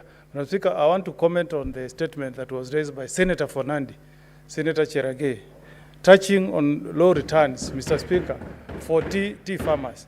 Mr. Speaker, if you visit counties, Madam Speaker, counties that have tea farmers, including Nyamira, Kericho, Bomet, farmers are crying, including Nandi, Madam Speaker. My farmers in Nyamira, Kebirigo Tea Factory, Nyansiongo Tea Factory, where I'm also a farmer, I'm a farmer in those two factories, farmers are earning 24 shillings for bonus, Madam Speaker. Others, in some regions, are at 60 shillings. Don't our farmers also live in Kenya, Madam Speaker? The tea that is exported in Mombasa, Madam Speaker, is supposed to benefit everybody, Mr. Speaker. We cannot be smelling others are having meat on the other side when our farmers are crying, Madam Speaker. In Nyamira already, Madam Speaker, there are farmers who are facing auction. Madam Speaker, we cannot allow this to happen, Madam Speaker. We were in this House when the Majority Leader brought a law on tea reforms, and we supported, Madam Speaker. The expectation, Madam Speaker, was that our farmers were going to have money in their pockets, Madam Speaker. Now what we have is hue and cry, Madam Speaker. How can you pay a farmer 24 shillings when the cost of production has gone up? In my county, Madam Speaker, we are paying tea plucker worker 13 shillings. Then there is fertilizer, okay? Then you are also tilling the farm, and you have to pay someone to do it. Then you give 24 shillings. Why are we killing tea farmers, Mr. Speaker, Madam Speaker? And the highest foreign earner for this country is tea. The returns on export of tea has gone up. My statistics tells me that in 2023, the earning was 674 million USD, billion. This year, it is 795 USD. So our expectation, Madam Speaker, was that the bonus for the farmer was going to go up, not to go down. So I want to plead with those in the management of tea, our directors, KTDA, the guys in Mombasa, I don't know whether to call them cartels, call the IATA, to make sure, Madam Speaker, that we have good, 1 minute, I sum up. Madam Speaker, to make sure that we have good returns for the over 600,000 tea farmers in this country. Thank you, Madam Speaker. Senator Jeptuma.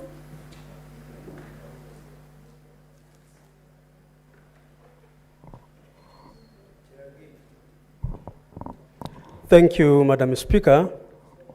Madam Speaker, I wish to comment on the statement by the Senator of Nakuru. Mr. Speaker, Madam Speaker, compensation for victims of national disaster in this country is a big challenge, either arising from landslides or floods. There has been a big challenge.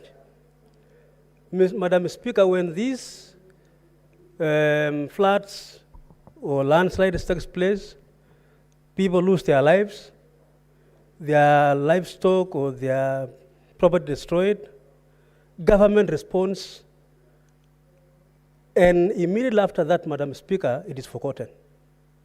That is why in Naivasha, those victims have already been forgotten. not being compensated. It's unfortunate, Madam Speaker. In Baringo last month, we had landslides in 2 places, a place called Sirwa in Mogoti constituency, and a place called Chebokel in Kasisit area and Kapkombe. Madam Speaker, and what government does is they move quickly to help the families with some food, with some shelter, and so on. But there is no comprehensive, comprehensive program, or now they can, Madam Speaker, be assisted. Madam Speaker, I want to appeal to our colleagues here. There is a law before the House on national disaster, which is being processed by my committee. Madam Speaker, why we have this challenge is because there is no clear law, there is no clear policy, there is no clear direction as to how these entire matters of natural disaster can be managed. So, Madam Speaker, it is important that as a House, we take our position so that then, Madam Speaker, we are able to compensate those victims. And especially, Madam Speaker, where the government has made declarations, clear statements that we are going to either build houses for these people, provide food, and so on. These are Kenyan people, Madam Speaker, who we need to really come up with a law which is going to help the country. Not only in Baringo and Nakuru, it's almost everywhere, Madam Speaker. So I really support the statement by the Senator Nakuru, and I want to say, as they do that also, they consider the people of Sirwa in Mogotio constituency and Kasisit in Baringo North constituency in Baringo County. Senator Manzo. Thank you, Madam Speaker. I would like to comment on the statement by the Senator for Nakuru, and want to say that when the last extraordinary rains happened, there were chaos in many parts of the country, Tana River, Makueni, and now even the case in Nakuru, whereby this water amassed due to the construction of the railway, and eventually, having been blocked by something then eased off and went and killed a lot of people.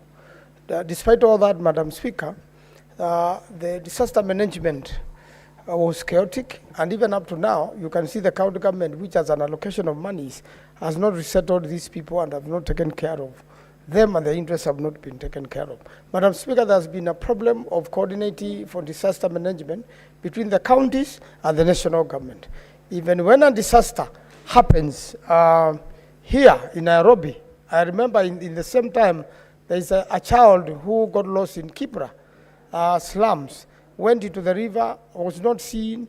They came here, they went to the television stations, they got a little help from the county government, and up to now that child has never been seen so that he can be rested in peace in Western Kenya. And the government seemed to have given up in that particular recovery mission. Similarly, it happened in Makueni. Some 7 ladies were washed, 4 were found, 3 have never been found to date, and their families still wait for the national government and to do something, because they are definitely now have gone beyond Makueni count, having been washed by the rivers. Madam Speaker, this is a serious matter. When disaster strikes, I think we need proper disaster preparedness. Although there is a law which has come, we need there is already an administrative mechanism. There are already budgets, including, in the national budget, that we have a lot of money allocated for emergency and disaster. But when it comes to use of this money, Madam Speaker, it seems that it's never serving the people, and we need to find out where the government is going wrong when it comes to disaster management, rescuing people, preparedness, prevention. Madam Speaker, prevention, even with a fire strategy. The tragedy in Kieni, in Nyeri, there should be a way, Madam Speaker, that all schools should be safe, all public places should be safe in case of fire, and in case even of being struck by terrorists. We really need to have a strategy, and Madam Speaker, I want to support her and say that the people of Nakuru, the people who are affected by the floods in Mai Mahiu, should be attended to as quickly as possible so that they can go back to their normal lives, since we have a budget for it, we have monies allocated for it, and it will not be applied on the people by both national government and county government. I thank you, Madam Speaker. Senator Cherarke. Speaker, thank you. I would just want to make quick observations. One, on the Equalization Fund. Madam Speaker, it's very disappointing that for us who benefit from Equalization Fund, more than 43 billion is yet to be released by the National Treasury. It is affecting the operations. For example, in Nandi, we are expecting in 3 wards, Kapchorwa ward, Chemelil, Chemase, Madam Speaker, and Soba Songo. This is very disappointing. We want to call out National Treasury, because in the financial year, they had allocated enough money, but they have now put 3.5 million Kenyan shillings. Madam Speaker, this needs to stop, and I hope and expect the Committee on Finance and Budget to call the CS of National Treasury to appear before this House, Madam Speaker, and tell us what is happening for more than 43 billion Kenyan shillings that is yet to release by National Treasury to counties. Secondly, Madam Speaker, it's good to have the majority leader in the House. I saw in one of the national newspapers that the operations of the Senate has almost stalled because of lack of adequate financing. I have expected in his usual weekly statement, the majority leader, to tell the country whether the Senate is really grinded to the whole, Madam Speaker, and affecting or impeding our committee or plenary operations, and whether we need a Kamkunji or in-house meeting, Madam Speaker, so that we can be able to sort out this issue of non-operational of Senate functionality.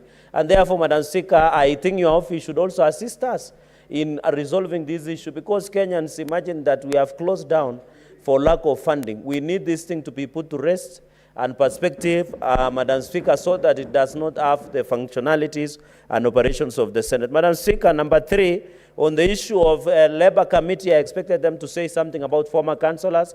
Madam Speaker, you remember in the last session, we did pass the motion, Madam Speaker, on giving honorarium payment or one-off payment, Madam Speaker, to the councillors. That matter was passed at the National Assembly.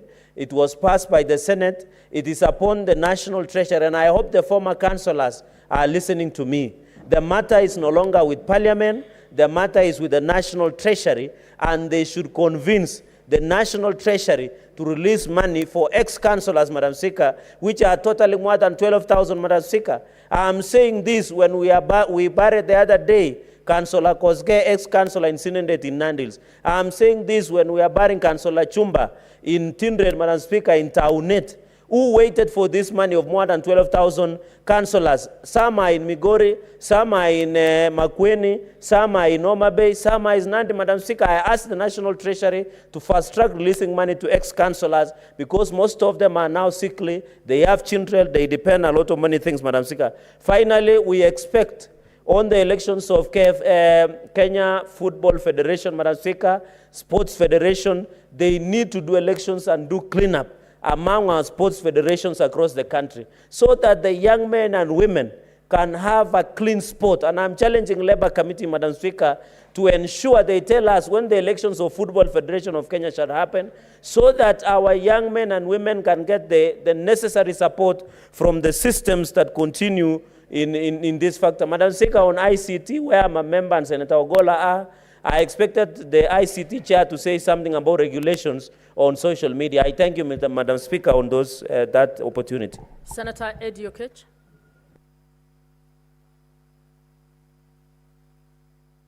Madam Speaker, I wanted to quickly comment on 2 statements. One by Senator Faki of Mombasa on the issue of evictions vis-a-vis compensation, Madam Speaker. I think, Madam Speaker, if you read Article 40 of the Constitution on protection of right to property, Madam Speaker, what this article of the law requires at time of eviction has not been met by proper legal framework to be able to ensure that our people who are giving way for developmental projects by the government are actually properly compensated, Madam Speaker. And I think that is high time this Senate comes up with a way of reviewing all our eviction laws to make sure that people who are going to be evicted in places to give way to projects by national government, Madam Speaker, and even sometimes county governments must be adequately compensated. Madam Speaker, I am facing this same challenge in Migori County, in a place called Nyatike, where the National Irrigation Authority has purported to be able to implement the Lower Kuja irrigation scheme to be particular in a place called Sagama, Madam Speaker. Since 2012, Madam Speaker, the people of Nyatike, who gave their land for whale leaves, Madam Speaker, have not been compensated. It's an issue that we have raised a number of times to the President. We have raised it to different authorities, Madam Speaker. And sometimes you get that when you approach near National Delegation Authority, Madam Speaker, they don't follow the law that will allow for proper compensation of the people in Sagama, Madam Speaker, to the extent that even widows whose husbands have left with land, Madam Speaker, their lands have been taken and put on these whale leaves, Madam Speaker, without compensation. And I hope that we can be able to come as a house with a solution that ensures that people who have got whale leaves in places like Sagama are compensated. Lastly, Madam Speaker, I also wanted to quickly comment on the issue of KIPES, Madam Speaker. The issue of KIPES forms a big part of the conversation on DORA, Madam Speaker, because the 18 counties that were already been earmarked to be given the 4.5 billion by the national government, Madam Speaker, were only given about 62 million, including Migori County, Madam Speaker, which I think that the money in Migori County.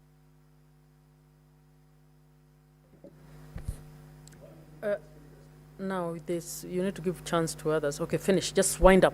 Yeah, so I'm saying, Madam Speaker, that people like Migori County were given about only 62 million out of expected 250 million, Madam Speaker.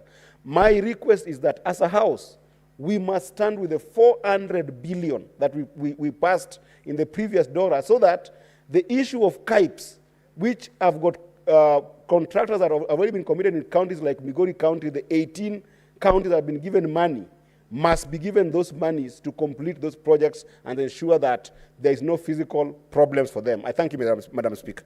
Senator Mondegi. Asante Bi Speaker kwa kunipa ruhusa niweze kuchangia mambo ya hospitali na hii ujumbe wa Senator Karware. Yangu ni kumuunga mkono wale watu, kamati itaenda kuangalia mambo ya hospitali, sio mambo ya Vihiga peke yake ama kaunti zile zingine. Hiyo shinda iko katika kaunti zote 47 na haswa kaunti ya Embu imekuwa na shinda hapa na pale, na tukiangalia tukifanya upelelezi iende ikawa saa nyingine tunalaumu madaktari ama tunalaumu governor ama CS CEC wa afya. Tungetaka kuangalia serikali kuu ambaye iko treasury vile inapeana pesa katika masinani, kwa sababu pia kuna mambo ingine ya wale watu waangalia zile dawa zimeharibika. Kama Embu County tunakumbuka miezi 2 iliyopita kulikuwa na shinda ya hapa na pale kwa zile dawa zilikuwa zimeharibika, ambacho zilikuwa zimeharibika kutoka mwaka wa 2013 na mpaka mwaka wa 2021. Ikawa kwa sababu mpaka ndio siweze kutemwa mpaka ingeenda kufanywa upelelezi sionekane ndio sipitishwe. Ningeomba serikali kuu ambaye upande wa treasury hiyo vitu kama hizo sikionekana siende siweze kuwekwa kwa moto kwa sababu zimeharibika. Ndio pia wale watu wanaangalia mambo ya hesabu ya mandawa, ndio kaunti zetu siweze kusimamisha vizuri. Ndio wakati watu wanasikia hakuna ndawa, watu wanajua hakuna ndawa, kwa sababu kumekuwa na vita. Watu wanasema kuna ndawa na hakuna ndawa na zile ndawa ni mbaya. Kwa hiyo ningeomba pia treasury iweze kuangalia kaunti ziko namna gani, kwa sababu imekuwa na shinda kaunti zote. Unakuta governor anasema hakuna pesa, watu wanataka dawa, hospitali zote ziko na shinda. Kwa hiyo mimi ningeunga mkono pia treasury iangaliwe vizuri ndio iweze kupeleka pesa mapema, kwa sababu tunajua kama mwaka huu mwezi wa 7, mwezi wa 8, miezi 3 kaunti zetu Bi Speaker asinjapata hela ya kununua mandawa, asinjapata hela ya kufanya kazi zile zingine. Kwa hiyo tunakuwa magavana wako na shinda, si wa afya wako na shinda, na pia wananchi wanalia. Kwa hiyo ningeomba wale watu wataenda kufanya upelelezi, hata wakienda kwa county kuangalia mambo ya county, waanzie kwa treasury, wanjue pesa inaenda namna gani kule masinani, kwa sababu tuko hapa kutetea ukatusi. Kwa hiyo nikiwa senator wa Embu County naunga mkono, kwa sababu kama Embu tuko na sub county 4 na iko na shinda na hela ya kununua ndawa. Kwa hiyo ningeomba serikali kuu treasury ipeane pesa Embu County ndio hospitali zote siweze kupata mandawa. Ni mimi senator Embu County. Asante Bi Speaker. Senator Beatrice Ogola. Thank you, Madam Speaker. Madam Speaker, I rise to support the statement by the Nandi Senator, Senator Shirangai, on his concern on the reduction of tea bonus in some tree-growing areas. Madam Speaker, it is not very good that our farmers, once they plan with some money, income that they expect, this should be reduced. Madam Speaker, you know when bonuses are paid, Madam Speaker, it has a ripple effect in our communities. There are farmers who have planned for their children to go to school and pay their education fee. There are farmers, Madam Speaker, who benefit in so many ways. It really empowers the farmers in those areas. Madam Speaker, I compare this with the sugar growing zone that we have in Dewa sub-county. In Dewa sub-county, Madam Speaker, we have only 2 industries, the sukari industry and the boda industry. So, Madam Speaker, when the sukari industry can't pay our farmers, as you walk in the vicinity, you can notice that our people are suffering, Madam Speaker. And Madam Speaker, around sukari industry in Dewa, there is a fear now, Madam Speaker, that our sugarcane is not being paid for, and basically because the sukari industry is keeping most of the sugarcane that has been crushed. Madam Speaker, the fear is that there are people who have imported a lot of sugar in this country, and so our local sugar is not selling. And Madam Speaker, that is why I support this. Madam Speaker, over the labor report, Madam Speaker, I had hoped that there would be a mention of the outcry in the public sector in this country as we speak. Madam Speaker, yesterday, the Cabinet Secretary of Public Service was here, and I raised a question of what is the input of the ministry as an overseer of the public sector on the ongoing public sector challenges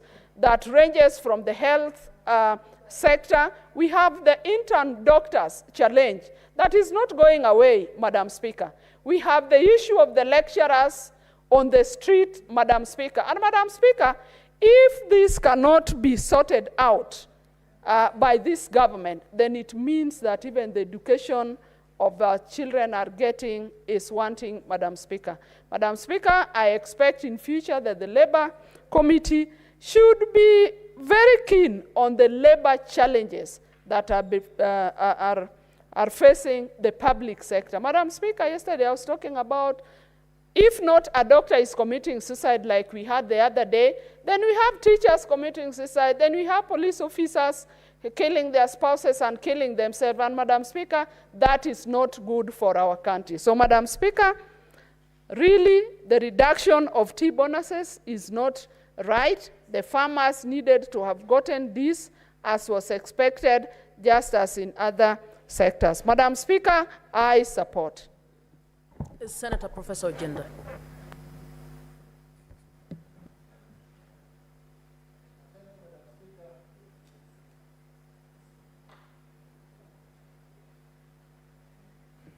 Thank you, Madam Speaker, for giving me the opportunity to weigh in on the county aggregation and industrial parks KIPES project across the counties, which project, Madam Speaker, is under the Ministry of Trade, Ministry of Investment, Trade and Industry, and which is a partnership between the county governments and the national governments, and therein you also find the private sector and other organizations.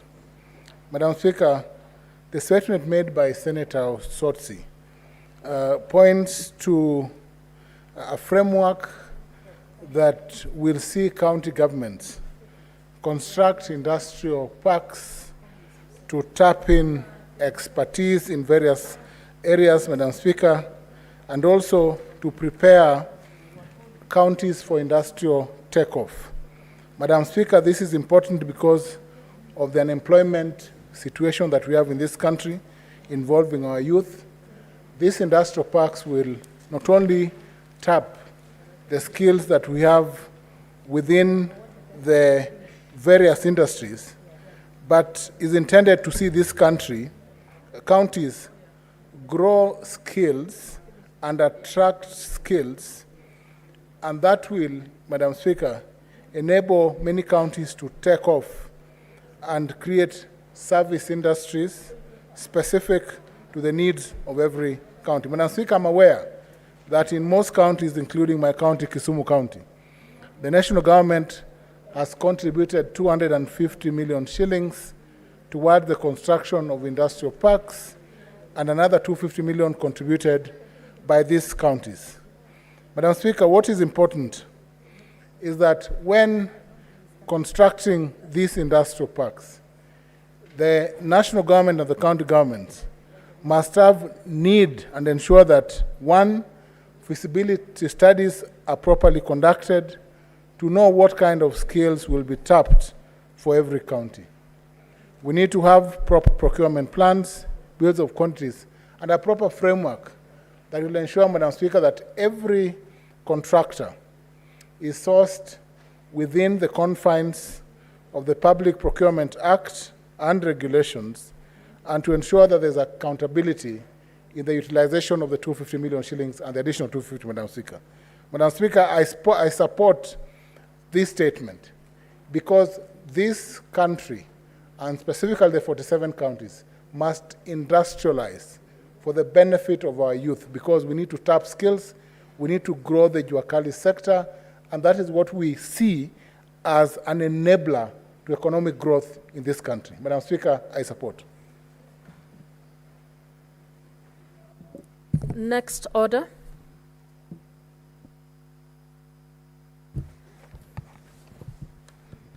Order number 8, the Constitution of Kenya Amendment number 2 Bill, Senate Bills number 46 of 2024, first reading.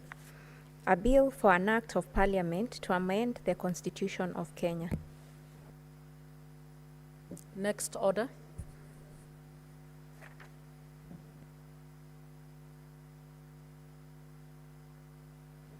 Honorable members, we will defer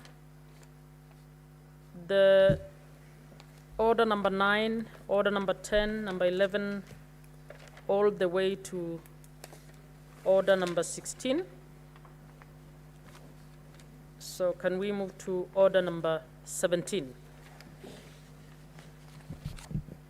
Order number 17, the Cooperative Societies Amendment Bill, Senate Bills number 53 of 2023, second reading.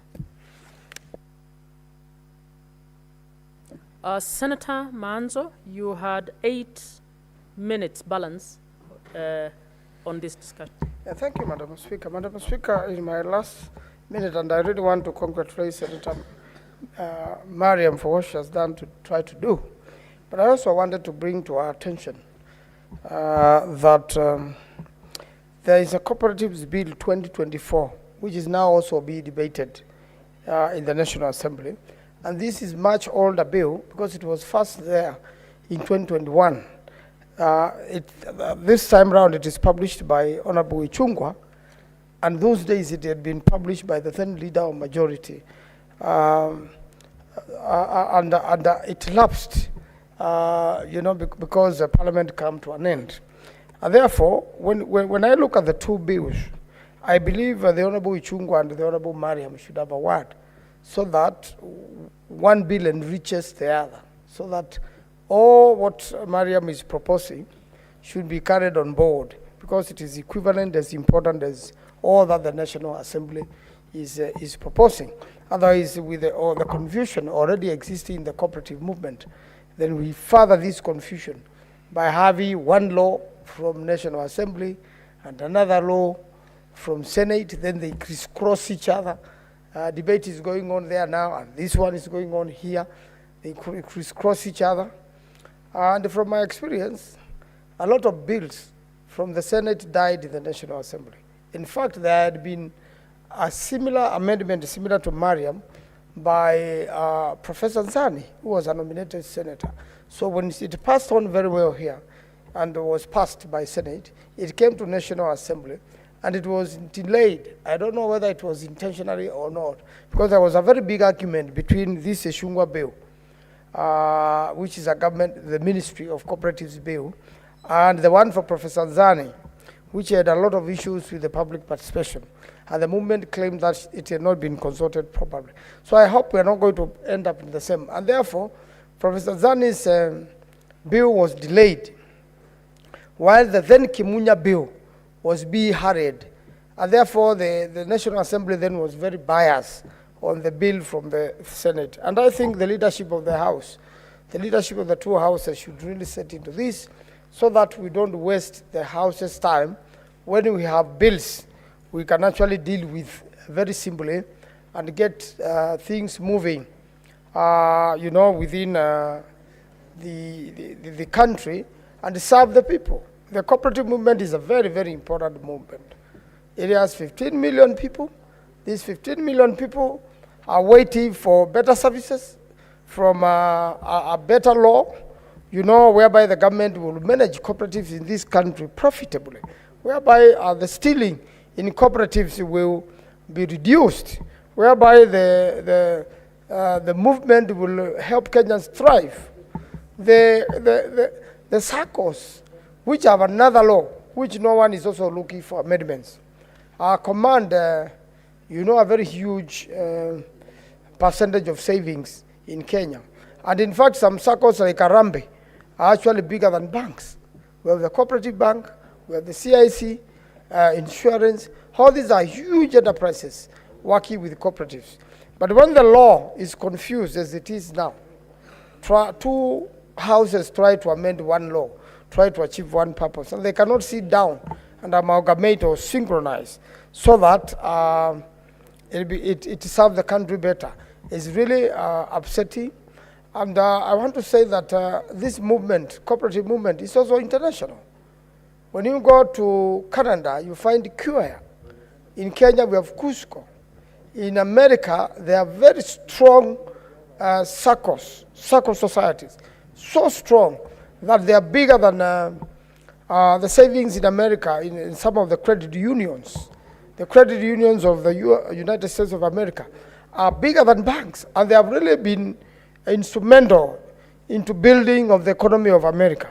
So the cooperative movement is very important. We have all these matatu SACCOs awaiting serious changes of the law. We have businesses which need to be managed better. We have coffee farmers in cooperative societies. We have rice farmers in cooperative societies. Tea farmers, we have a lot of problem with the tea right now in the country. And we need solutions, especially where the farmers are organized in cooperatives. So I'm really pleading with Mariam, but I believe you will reply today. And after you reply, probably now a question will be put. We'll go to third reading. I believe during third reading then, you should have a meeting with the Honorable Uchungwa so that we can put our heads together and make sure that Kenyans are served and served better by a better law, bearing in mind that cooperatives are very, very important part of our integral system. I want to inform the House, Madam Speaker, lastly, that when I was a cooperative secretary, quite a number of farmers from Mandera, all those rivers there, used to come to my office, bringing certain issues about the farming cooperatives there. And I really want the government to fund or to support all cooperatives in every part of the country so that all of us can be served equally by the law and can have an equal opportunity, so that there are a lot of grants which come with cooperatives from World Council of Credit Union, WOCU, from International Cooperative Alliance, and they really also mentor smaller growing cooperatives. They did some cooperatives in Busia. Therefore, cooperatives all over the country should be served the same and served equally by law so that our country can prosper and our people can have better lives. That will not happen without proper cooperative law and without a better way of managing our cooperative societies through legislation which is consistent, which is synchronized, and which is working for the people of Kenya. I thank you, Madam Speaker. I will support once the amalgamation takes place and once the two laws are corrected, because I've realized from Senator Mariam's law, there is a lot to enrich Honorable Chungwa's law and the ministry's law. If the two can sit together, this country will be much of the. But one really to appreciate the Honorable Mariam for fitting into this gap and coming at a time Kenyans need us most to make a law so important as the Cooperatives law. I thank you, Madam Speaker. There's no more requests, so I now call on the mover to reply.